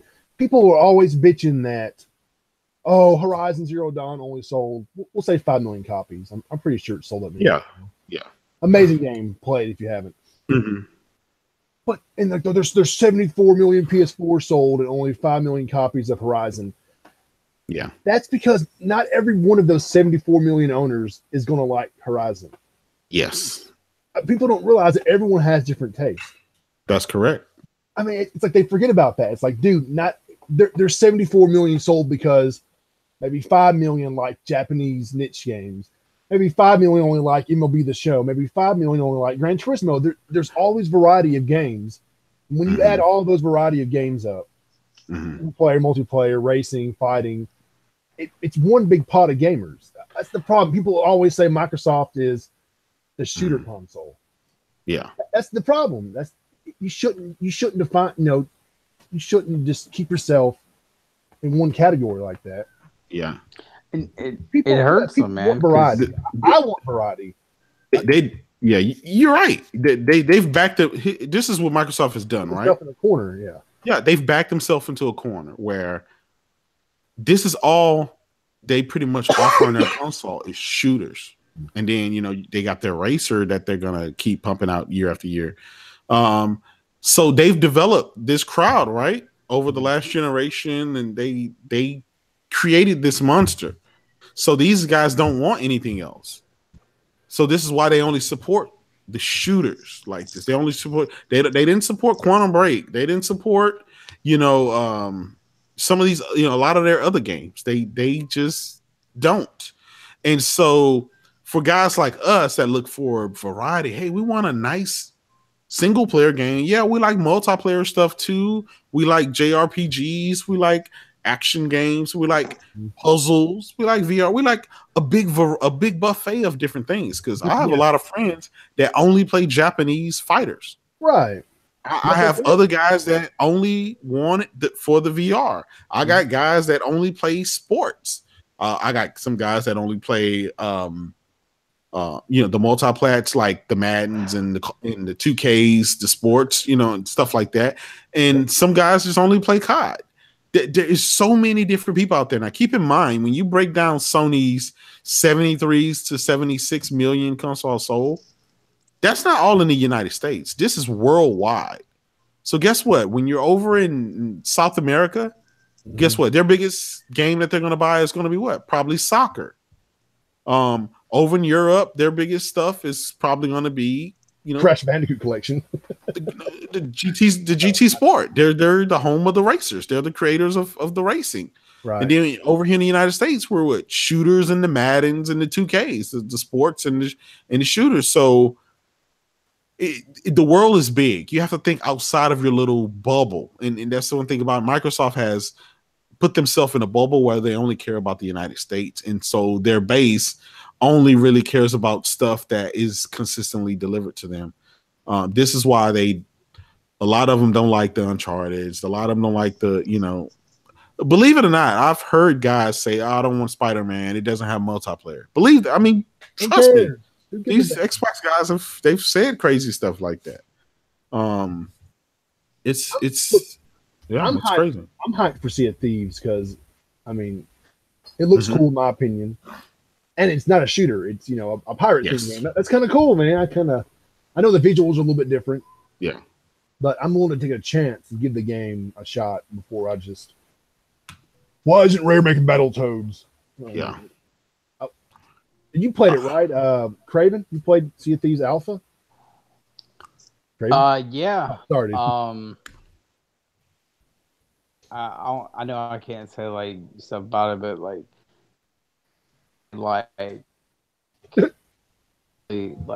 well said. Everything with that game is really cool. Okay. Mm-hmm. Good. And good. Like your initial, I feel like your initial experience is pretty overwhelming because it's so different, I guess, from what is out there. Good. And with friends, you're just like, oh my gosh, this is just so much fun. It has that charm about it, I guess. Mm-hmm. You know what it reminds me of? It reminds me of old Rare. That's good, though. Rare. That's a good thing. Yeah. You remember old Rare? They had a charm about them, I guess. You're just like, until they did grab out the ghoulies. But, they had a charm. And, it feels like old Rare, and the only problem I have with it is I think after your initial, that overwhelming experience, that first few hours, after that, I really don't know how it's going to have the legs to keep you engaged, I guess. Mm-hmm. I don't know if it's going to have the variety to keep people, you don't want to get into that game and only be able to do mainly the main cuisine is going to be 3 or 5 things. You want to, I don't know, go to a area with a bunch of other pirates and just goof off. There's certain experiences that are really cool in that game, and it could be something huge if they actually do it right. Yeah. So we'll see. It's definitely could be something special, but I just don't know how Microsoft will handle it or what they'll do with it. And but I hope they do it justice because I love Rare, and they deserve to have a break cut. They deserve to be who they were. I bought the Rare Replay for $10. I was like, dude, I love it, man. Oh yeah. You ever play Viva Pinata? Oh my God. My wife, when we first met, she had an Xbox, and that's the one game she had for it. Dude. And some Kinect trash. Love it. I bought her that collection for she got me more than I got her for Christmas. I'm like, man, I feel bad. God, woman, why you do this to me? So I went there and I was looking through the Xbox games at GameStop. I'm like, wait, Rare Replay. Viva Pinata, it has to be on there. They're both on there. I bought it. I took it home and said, baby, I got you something. So look at the back of the games on. It's like, oh, Viva Pinata, oh my God. Dude, they used to have a cartoon for it and everything, man. They went all out on that. I'm surprised she's not playing it right now because played about 5 hours. And it's like, Thomas, look, they're doing the romance dance. And they're like doing this little dance together. And yeah, I was trying to explain. What the hell is this, Heather? I was trying to explain the game to my kids. And I was like, well, you take the boy one and the girl one, make them go to that house, and then they go dance and the baby comes out because it actually shows them dance. Yeah, it does. It's a thing. And it's pretty Google hilarious. it, Kratos. Google it. Google romance dance. Oh man, romance dance. Yeah, and like Pinata romance dance. Yeah. Each animal, they each had their own unique mating dance, which is hilarious. So some of them. But yeah, I mean that I really hope to see something like that again because that game, I felt like when Rare got assigned to doing avatars, I felt like it just kind of sucked the soul from them. You know what I'm saying?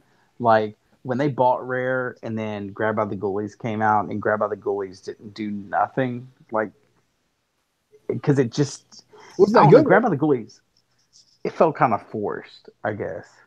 You know, I felt like what if Microsoft bought them and said, "Okay, now do that Nintendo stuff that you were doing," you know? Grab by the Ghoulies. Yeah, and then they did it and they pushed it out and it. You know, and then it didn't do well, so they said, you know what? You guys are going to work on avatars. No more games for you. You know, so they assigned them to doing the avatar system, designing all of them. So I'm glad they got Sea of Thieves and stuff. I hope to see more out of them. Well, Sea of Thieves does good, and should there be DLC expansion? Man, I hope they do it. I hope Microsoft allows, like, Rare, you can tell, like, they know what they want to do with the game. You know what I'm saying? And they know what their fans want. And I just hope Microsoft allows them to do that and doesn't try to micromanage them into a thing to where it becomes garbage, you know? I mean, they're giving the game its own controller. That has to mean something. Yeah, I mean, I know. I'm just a control doesn't indicate support for a game. That's for sure. Yeah.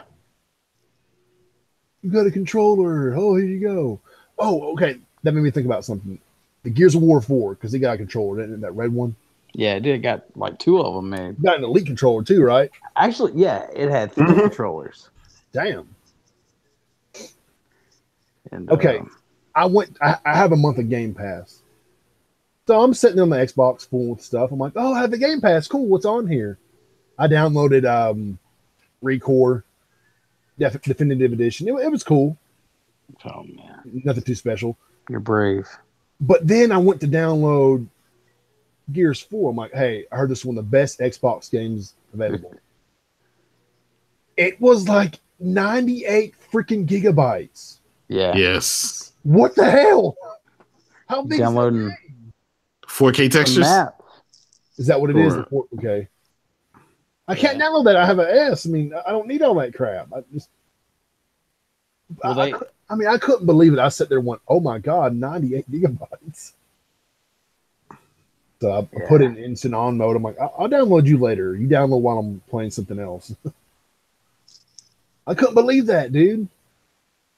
Yeah. They released so many maps and stuff with that as well. And because I remember when it came out, I think it was like 50 something gigs.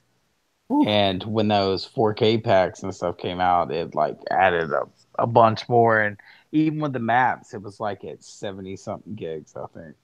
Mm-hmm. That is crazy. Yeah, if you have data caps like I do, getting the Xbox X, man, it's geez. Yeah, it's gonna kill them for the first 2 months. So you ought to see. I think Halo 5 is like over 100 gigs. Mm-hmm. I bought the Master Chief Collection. I heard the multiplayer is not that good, right? If you can get it to work, it's good. I mean, I'm just down for the single player. I love 1 and 2. I remember going to Blockbuster when number 2 came out and waiting at midnight to pick my copy up. So I have memories of Halo 1 and 2. 3, somewhat. I know that's a lot of people's favorites. And 4, Halo 4 was my swan song for the 360. I got it. I beat it. Me and my friends put a bunch of online with it, but then I ended up selling my Xbox for some reason.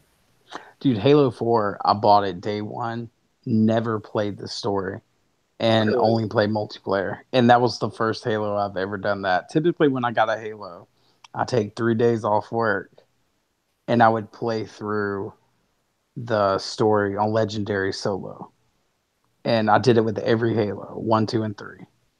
And 4. Well, 4, I did it with Reach as well. But then when 4 dropped, I think it was when some things changed. Maybe 343 came in there like halfway.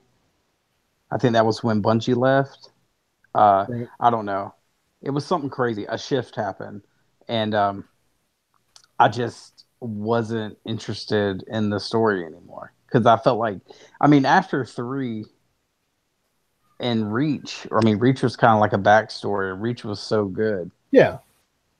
And after 3, it was just kind of like, I felt like it was done, that story. And 4 was bringing on this new thing. And it just didn't seem interesting. I never dove into it. And like 5 was like the worst story out of any of them. Like, it was like pulling teeth to make me play through that thing. Damn, that sucks. Yeah, I did not enjoy it. But the multiplayer in 5 is, like, I love doing... I can't even remember what it's called, but basically it's firefights. I love doing the firefight type stuff. So fun. Yeah. Okay, sorry, I got an email real quick. No, you good. No problem. I know we're going to be wrapping up here soon, but there's something that we have ignored tonight, and it hurts a little bit. Guys, why can't Kratos jump in 2018? That's just... Yeah. I'm canceling my pre-order. The pre-orders for God of War are already soft as it is. Now they are fabric. Now they are fabric softener in my. Bro, man, you've been hanging around me a little bit too long. That was epic. Perfect timing on that. Oh man, here's the thing about it. People need to realize this is a new generation. And with all games, well, with most games, you have to grow, and you have to move on. You have to grow. You have to do new things, and that's part of the problem with the competitions. When they have, this is what you call stale franchise, right? We have Halo, we have Forza, and we have Gears on the Xbox side. And if you notice, because of the whole rumors and everything, it pretty much summed up everybody's thought. We need something new. We've been playing the same thing, and the series has not grown. You've given us prettier graphics, different storyline, but the game is, in essence, the same Halo that we've played since the first one. And they have to break out of that mode. And I'm glad that, the creators of God of War has done that. They said, look, everyone always loves Kratos, but how do we make this game fresh and new without just slapping a coat of paint on it? So these guys said, okay, guess what? We're going to change the mechanics. We're going to change the storyline. We're going to change this. We're going to reboot this game. This God of War is a reboot. It's not God of War 4, 5, 6, 7. It's not, Ascension or anything else. It's a reboot. The previous games, they died with last generation. It's over. That's a wrap. That's never coming back. That's a wrap. They've already said that they can go to Egyptian gods. They can go. There's a bunch of different places that they can go with this new reboot. Now, guess what? This game is going to have a sequel, and it's probably going to have a sequel after that. So this is how you keep your franchise fresh. This is how you do it.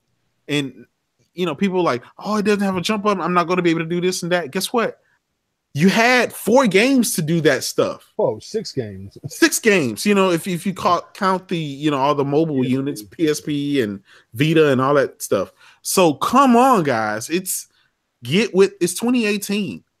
You playing the same pew shooter that you've been playing since you were in middle school is dead. Nobody wants that anymore. That's the problem that Microsoft has. Why would Sony copy the same method? That's madness. This is why you have games like Gran Turismo Sport. They could have just made a GT7 and gave you the same thing that Forza gives you and just added more cars. That's not how you do things. That's how you kill and you run a franchise into the ground. You have to give people something different. You have to show them that this is the next evolution of a game. And I think they've did that with this here. Do we have a jump button in The Last of Us? Nope. Do we have a jump button in Gears of War? No. There's a bunch of games we don't have jump buttons, but that doesn't mean that you won't be able to, you know, get over something. If you saw the the God of War, all the trailers and the playthroughs, you know, when you get close to an object, you hit X and he'll jump over there in his own thing. I think it's something to do about nothing. The game is going to sell like hotcakes. People are waiting. They're anticipating this game. I just think, you know, it's just silly season time. We're complaining about stuff that we haven't put our hands on. Next, you're going to be telling me that, you know, well, Spider-Man doesn't, you know, it doesn't have the right color or the right size. It's always going to be something silly. At the end of the day, this game is going to sell like hotcakes. It's going to be definitely a game of the year contender. There we go. You know me. I had a little toy. I threw it over my shoulder. I'm like, y'all. Not only will Kratos jump, he will fly. Woo! Mm-hmm. People are hating so much, and no one's played it besides the developers. Well, I don't know. I'm sure Game Informer because like stop. Just the God of War is like give it a chance. Please. Yeah. Like, I mean, when I play God of War, like, neither one of them am I jumping around the screen when I'm playing. Like, you use the right stick to evade. Like, if you're jumping and they're saying, well, no more aerial combos. Well, and definitely they never play God of War because you don't jump in the air and just start whipping around to do aerial combos. You would hold the triangle down. He launches them up in the air. And then if you hold it down, he'll follow them up. You know, so I think it's so crazy how people are just like, this jump, it just changes everything. The platforming, like the only thing you did in God of War that required you to jump, like you physically jump, was when you had to ride on harpies. Mm-hmm. Or it was just like the next one. Yeah. Just a little bit jump, maybe getting to another platform, trying to get to another platform. But the thing is, like, this God of War is, if you can't tell, if you look at God of War 3, which is beautiful, look at this game, you can tell, man, this is going for a realistic tone. Like, as realistic as it can be with the mythological, like, beings. Because the last game was just like, hey, Zeus, what's up, bro? I'm coming for you. Yeah. Okay. It was like, here it comes. Yeah, like God of War, like the third one, and the second one was really good, but it's always been really comic booky. It reminded me of like edgy 90s stuff. You know what I mean? Like with the Mortal Kombats and stuff, you know? To where this one's is like, okay, they're really, it's like, I feel like for once they're taking God of War like serious. And that's like really, I think that's like really intriguing, like really cool. It's kind of like what Corey Barlog said on that Game Informer interview. The people that played the first God of War are now us. We have kids, you know, that we've matured, we've changed. We're ready for something different. Maybe we can relate to his story of, you know, Kratos and his son. You know, how he walked, you know, after he kills that amazing looking deer, he, you know, stabs it, and then he looks off to the distance, and Kratos like wants to hug him, wants to be like, son, you know, I'm so proud of you, but then he pulls back, and you're like, please, Kratos, just give him a hug, you know. And yeah, you get into a situation with your kids where you want to do something. I mean, it's after seeing that video play, I'm like, man, this is really awesome. I can't wait to experience and see this fictional character grow as a father.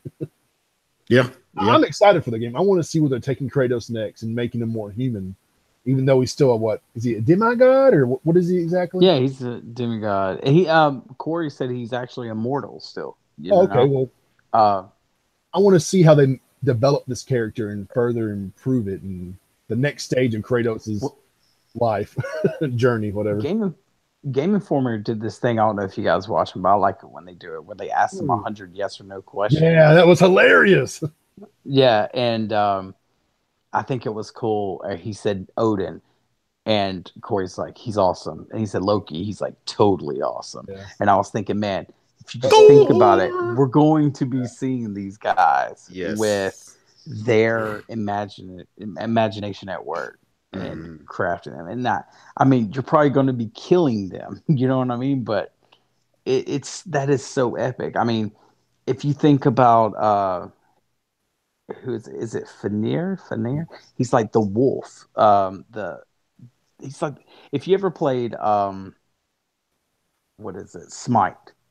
There's they have gods from all different types of religions, but they have a lot of the Norse gods in there, and Fenrir is like this big wolf, and it's something to do with Armageddon and stuff and Norse mythology and stuff, but he is I mean, we're possibly going to see him as well. I mean, it is just the things that they're going to be able to do. I mean, who knows? We may be able to use Thor's hammer. You know what I'm saying? Like, I mean, there's some sick stuff going on, man. So, I mean, just the idea of the creatures that are in Norse mythology are just crazy,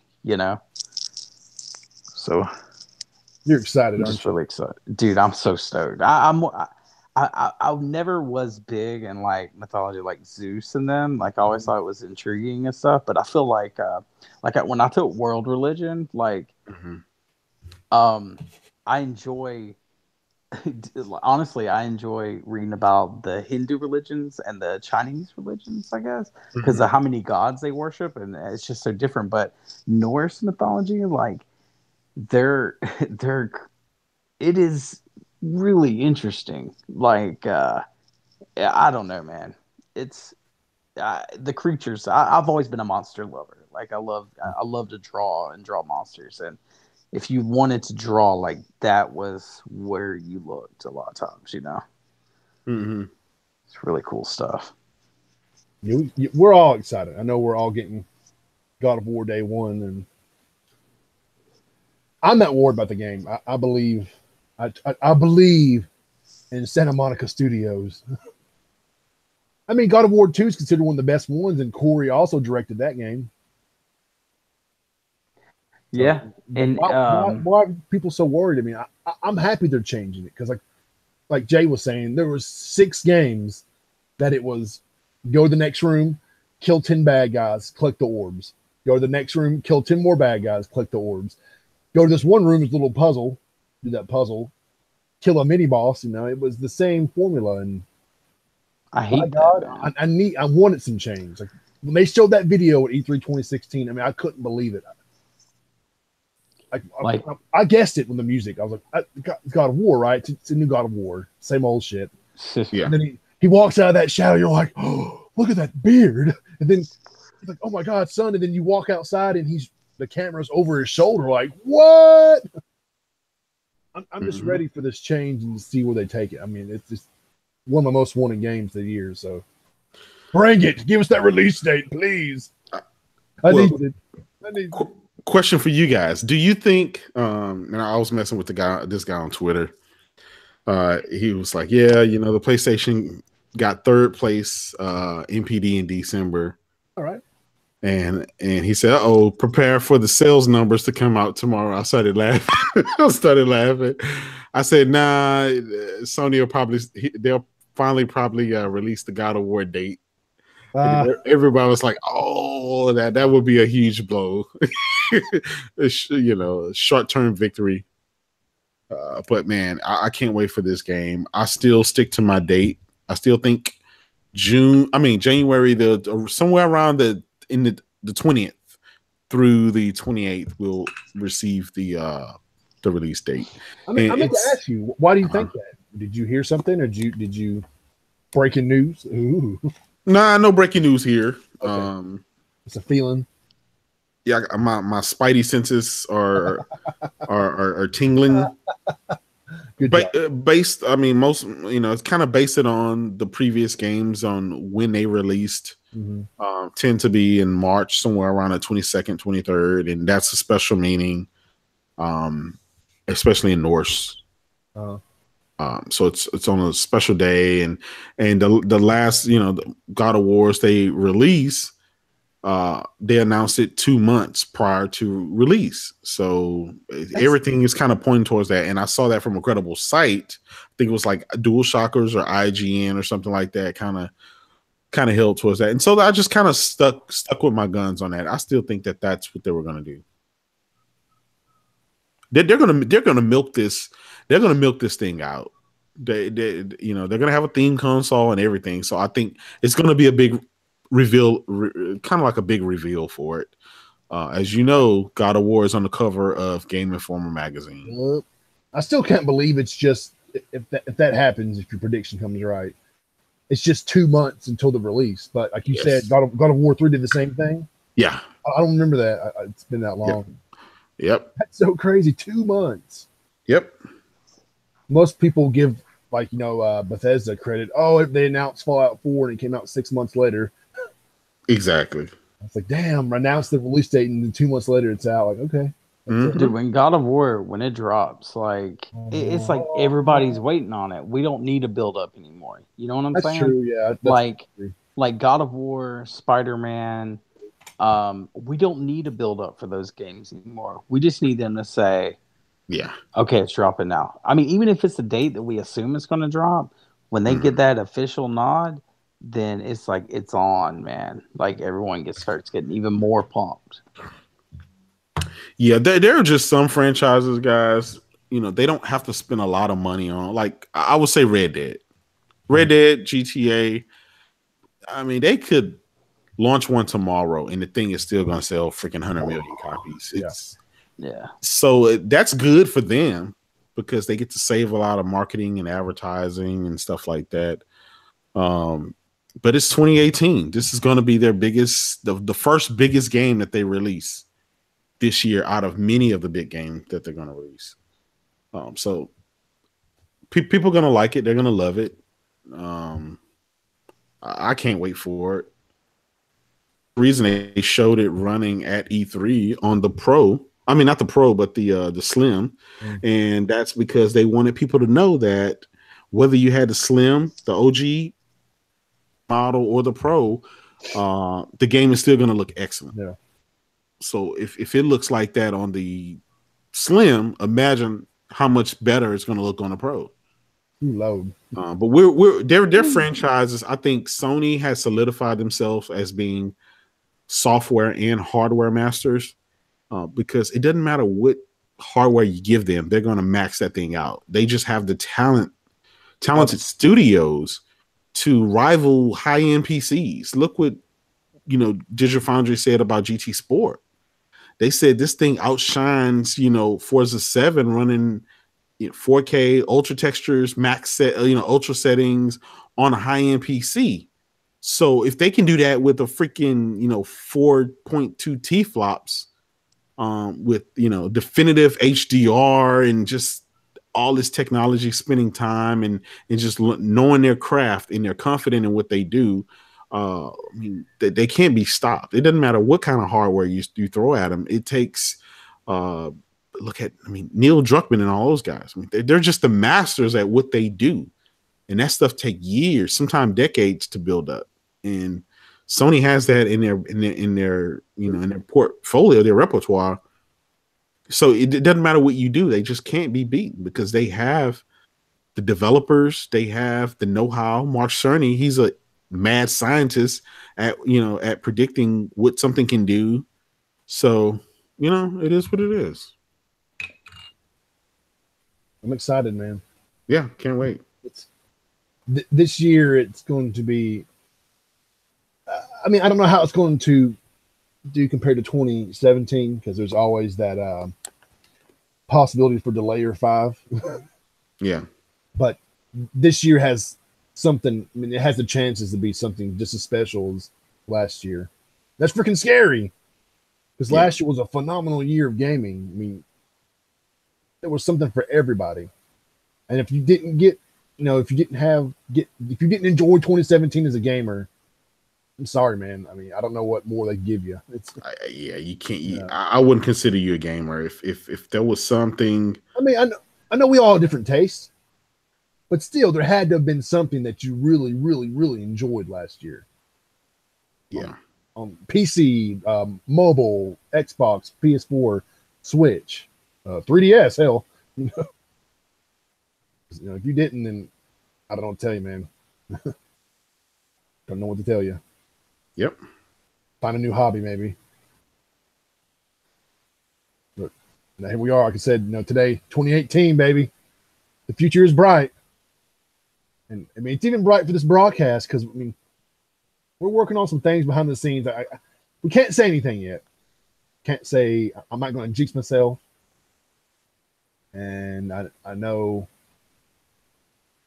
they probably won't want me saying anything, but there's a potential to get an interview, and it would be pretty freaking fantastic if it happens.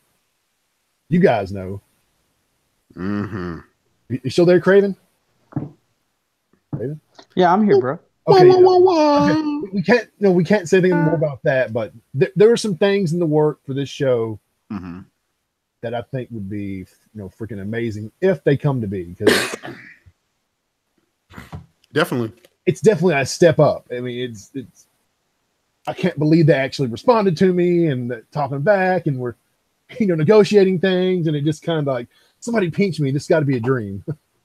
Yeah, 2018, man. That's for everybody. Yeah, that's big things for all of us. For the broadcast, for the website, for everything, for gaming.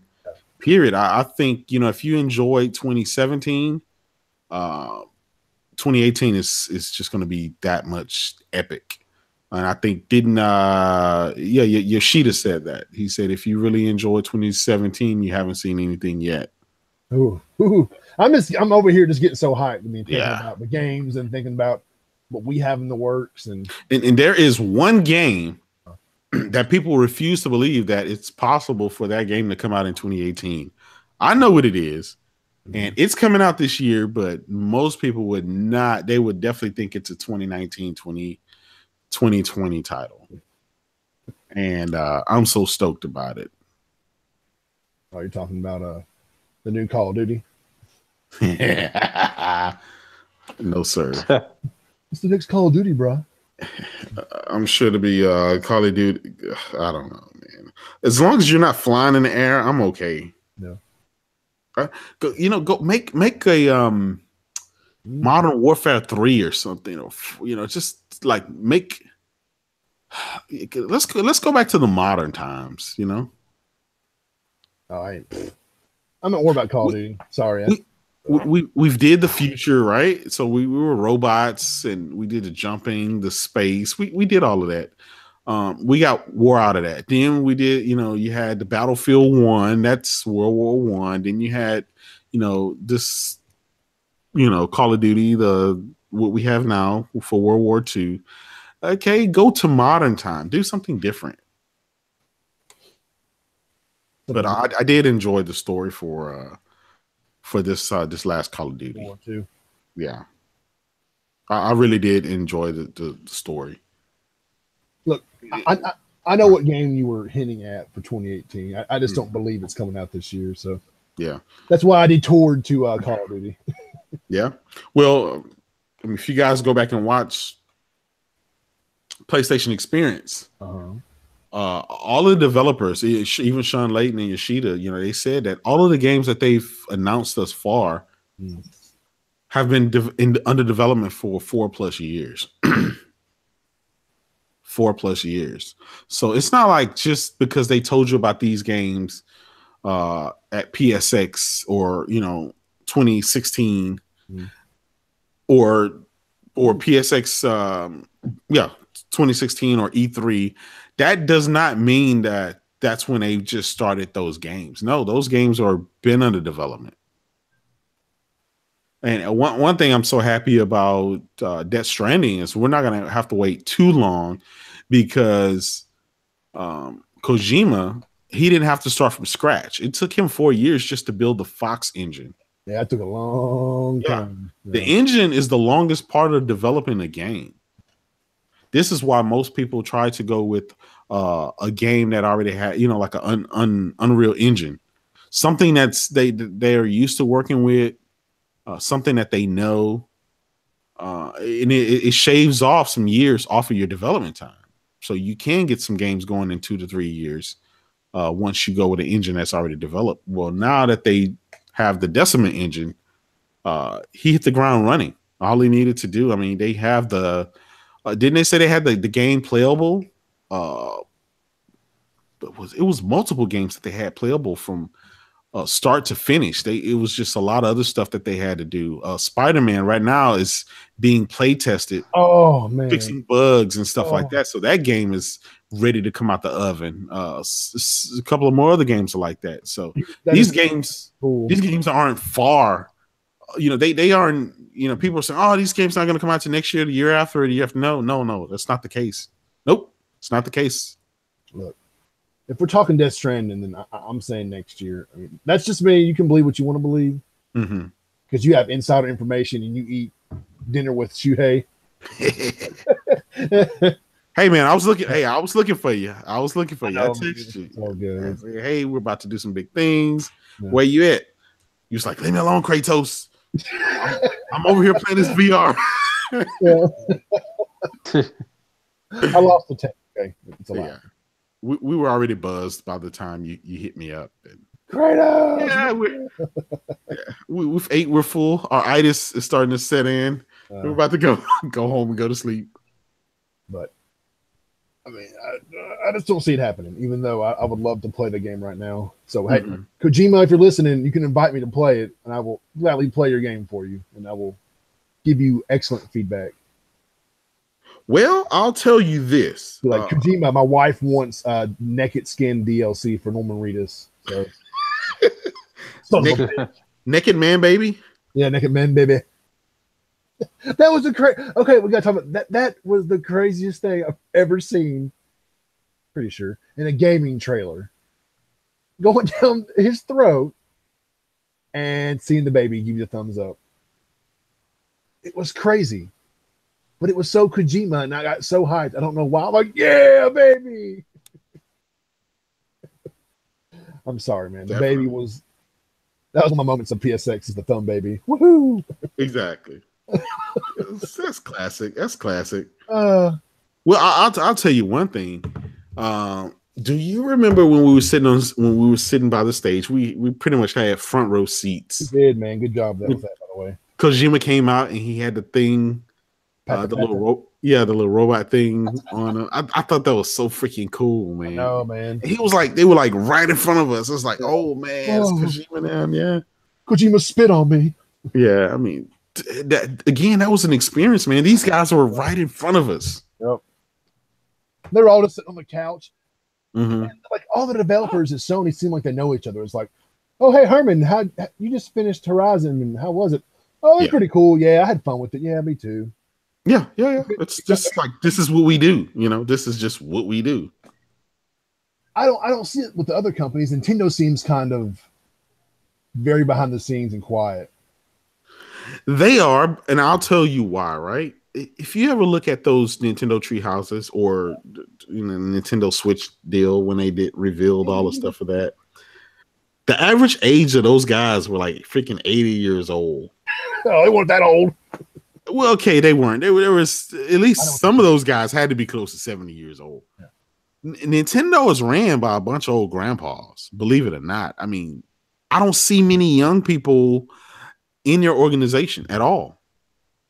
Now, you can say it's a bad thing. You can say it's a good thing. I don't know. It's just one thing that I noticed. So I think it's kind of like a family, and they don't let anybody just come in. It's kind of like exclusive member only. We have Reggie out there. You guys talk to him, but other than that, The rest of us, we're closed off. We'll let you know when we're ready to release our games, and we'll show you something. Other than that, that's it. Microsoft on the side, obviously we talked about that earlier. Those guys, they're always out about, Who is their big developer? Like Sony has Neil Druckmann. You go to Guerrilla Games, and Herman Hulst is kind of the face of that. Yeah. Corey's kind of the face of Santa Monica right now. But I never hear about any of the Xbox developers. I'm not trying to hate on them. I'm just saying. Besides, Sony has like this all-star group, and then Microsoft, you hear about is it Rod Ferguson? Is he the Gears guy? Yeah. Rod Ferguson. There's Rod Ferguson and is it Marty O'Donnell? No, not Marty O'Donnell. He's with 343. I don't know, man. That's what I'm asking you guys. Yeah, well, there's one guy from 343. He actually, I think, used to write for OXM, which was official Xbox magazine. Yeah, I remember that. It's the same magazine that Ryan McCaffrey was from. Cool. He was such a big Halo guy. He was their editor-in-chief that he left there, went to work at Bungie to work on Halo. Dude, that's awesome. And so while he was at Bungie, when Bungie decided to break off from Halo and break off from Microsoft, he transferred to 343 so he could stay with the Halo franchise. Damn. Yeah. Well, I'll tell you guys, I spoke with Dan Greenawalt. He's with Turn 10 before when Forza 6 came out or whatever. And so he's the face of that franchise. He talks a lot. He's on Twitter, and he doesn't mind replying back and stuff. So they just don't have many studios as it is. Like who from Rare. See, they have nothing that they built up from scratch. They have these companies that they've bought. Rare was already established before Microsoft even came in the picture. True. Yeah. They paid $275 million for Rare. Yeah. It was something astronomical. Yeah. Their deals make business sense, not necessarily game sense. But I think that's what we have to expect. I think that's what we have to expect from Microsoft going forward. If it makes a good business deal with them, they'll do it. If it makes good, not business sense, but game sense to us, they won't necessarily do it.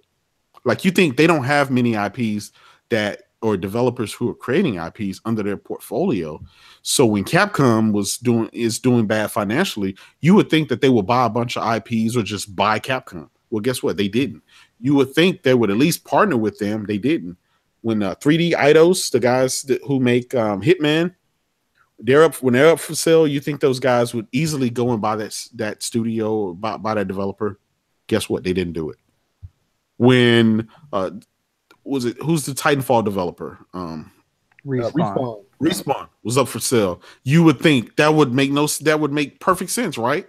No, right. They didn't do it. So again, to us gamers who are looking for games and looking for studios, you would think that these guys will go and do that so they can have games. But this is Microsoft. Xbox doesn't really. They're just doing things differently, and gaming is not necessarily their main focus. And we just have to understand that.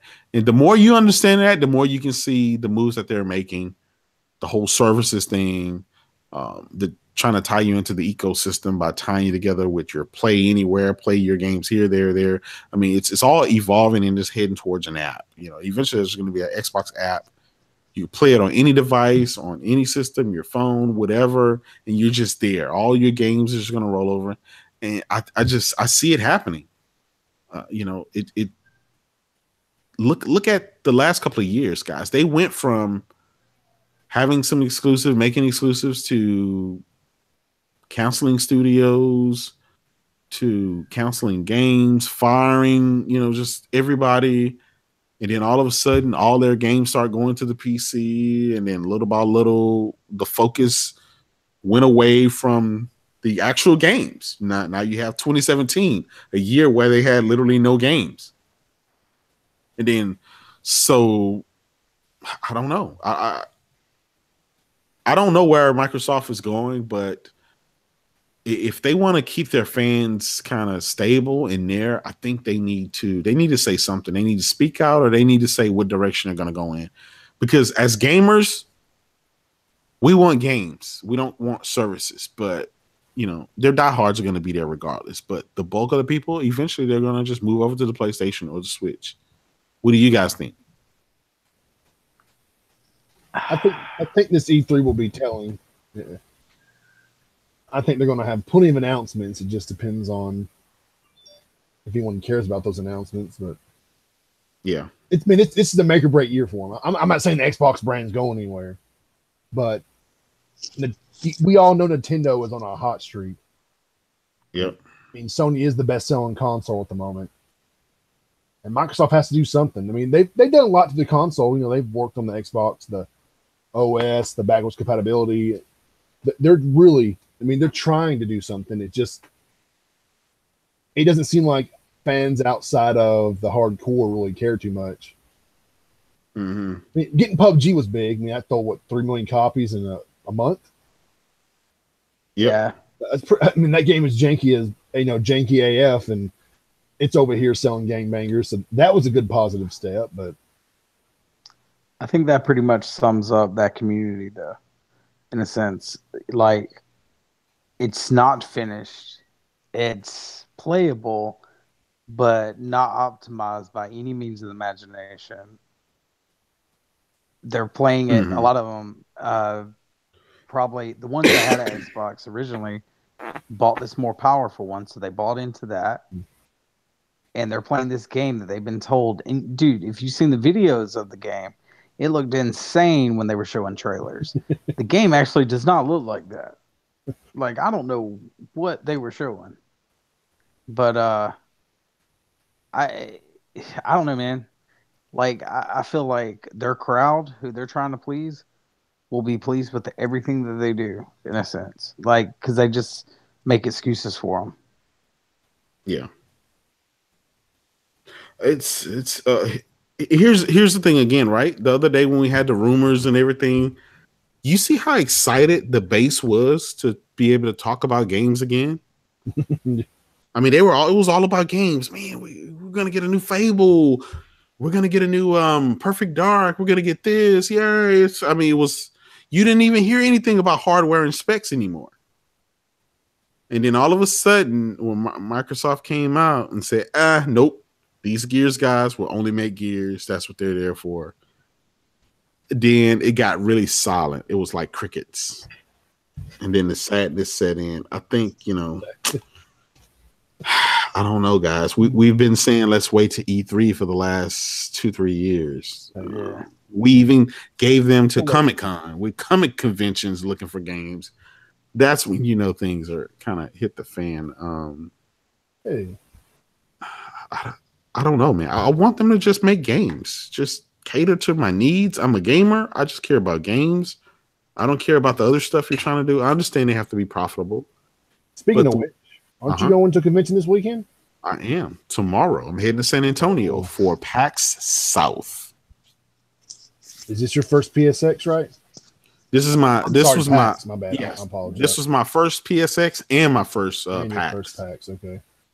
So yeah, I'll have a bunch of footage to give you guys and show you what's there. I don't know what to expect, so we'll see. Are you guys there?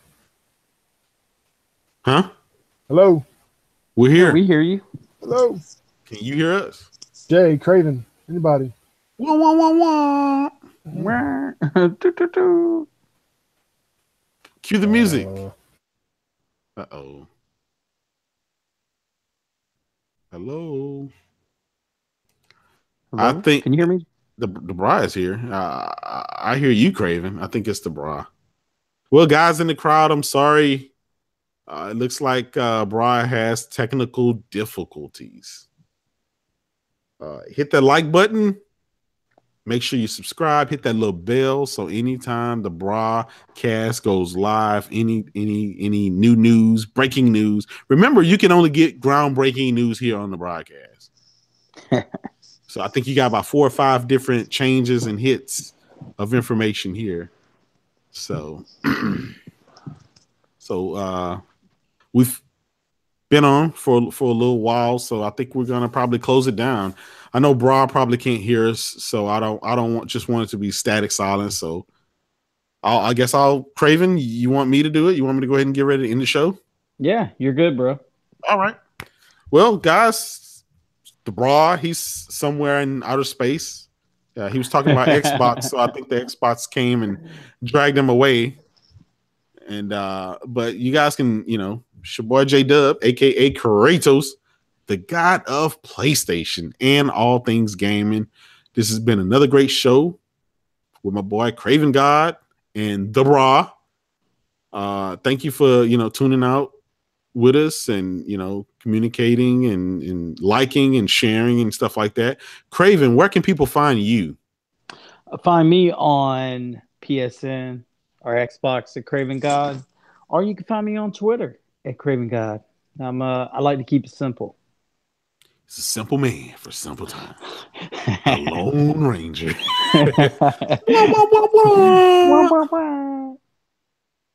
All right, guys. Well, you have a great evening and take care. We're out. Peace out.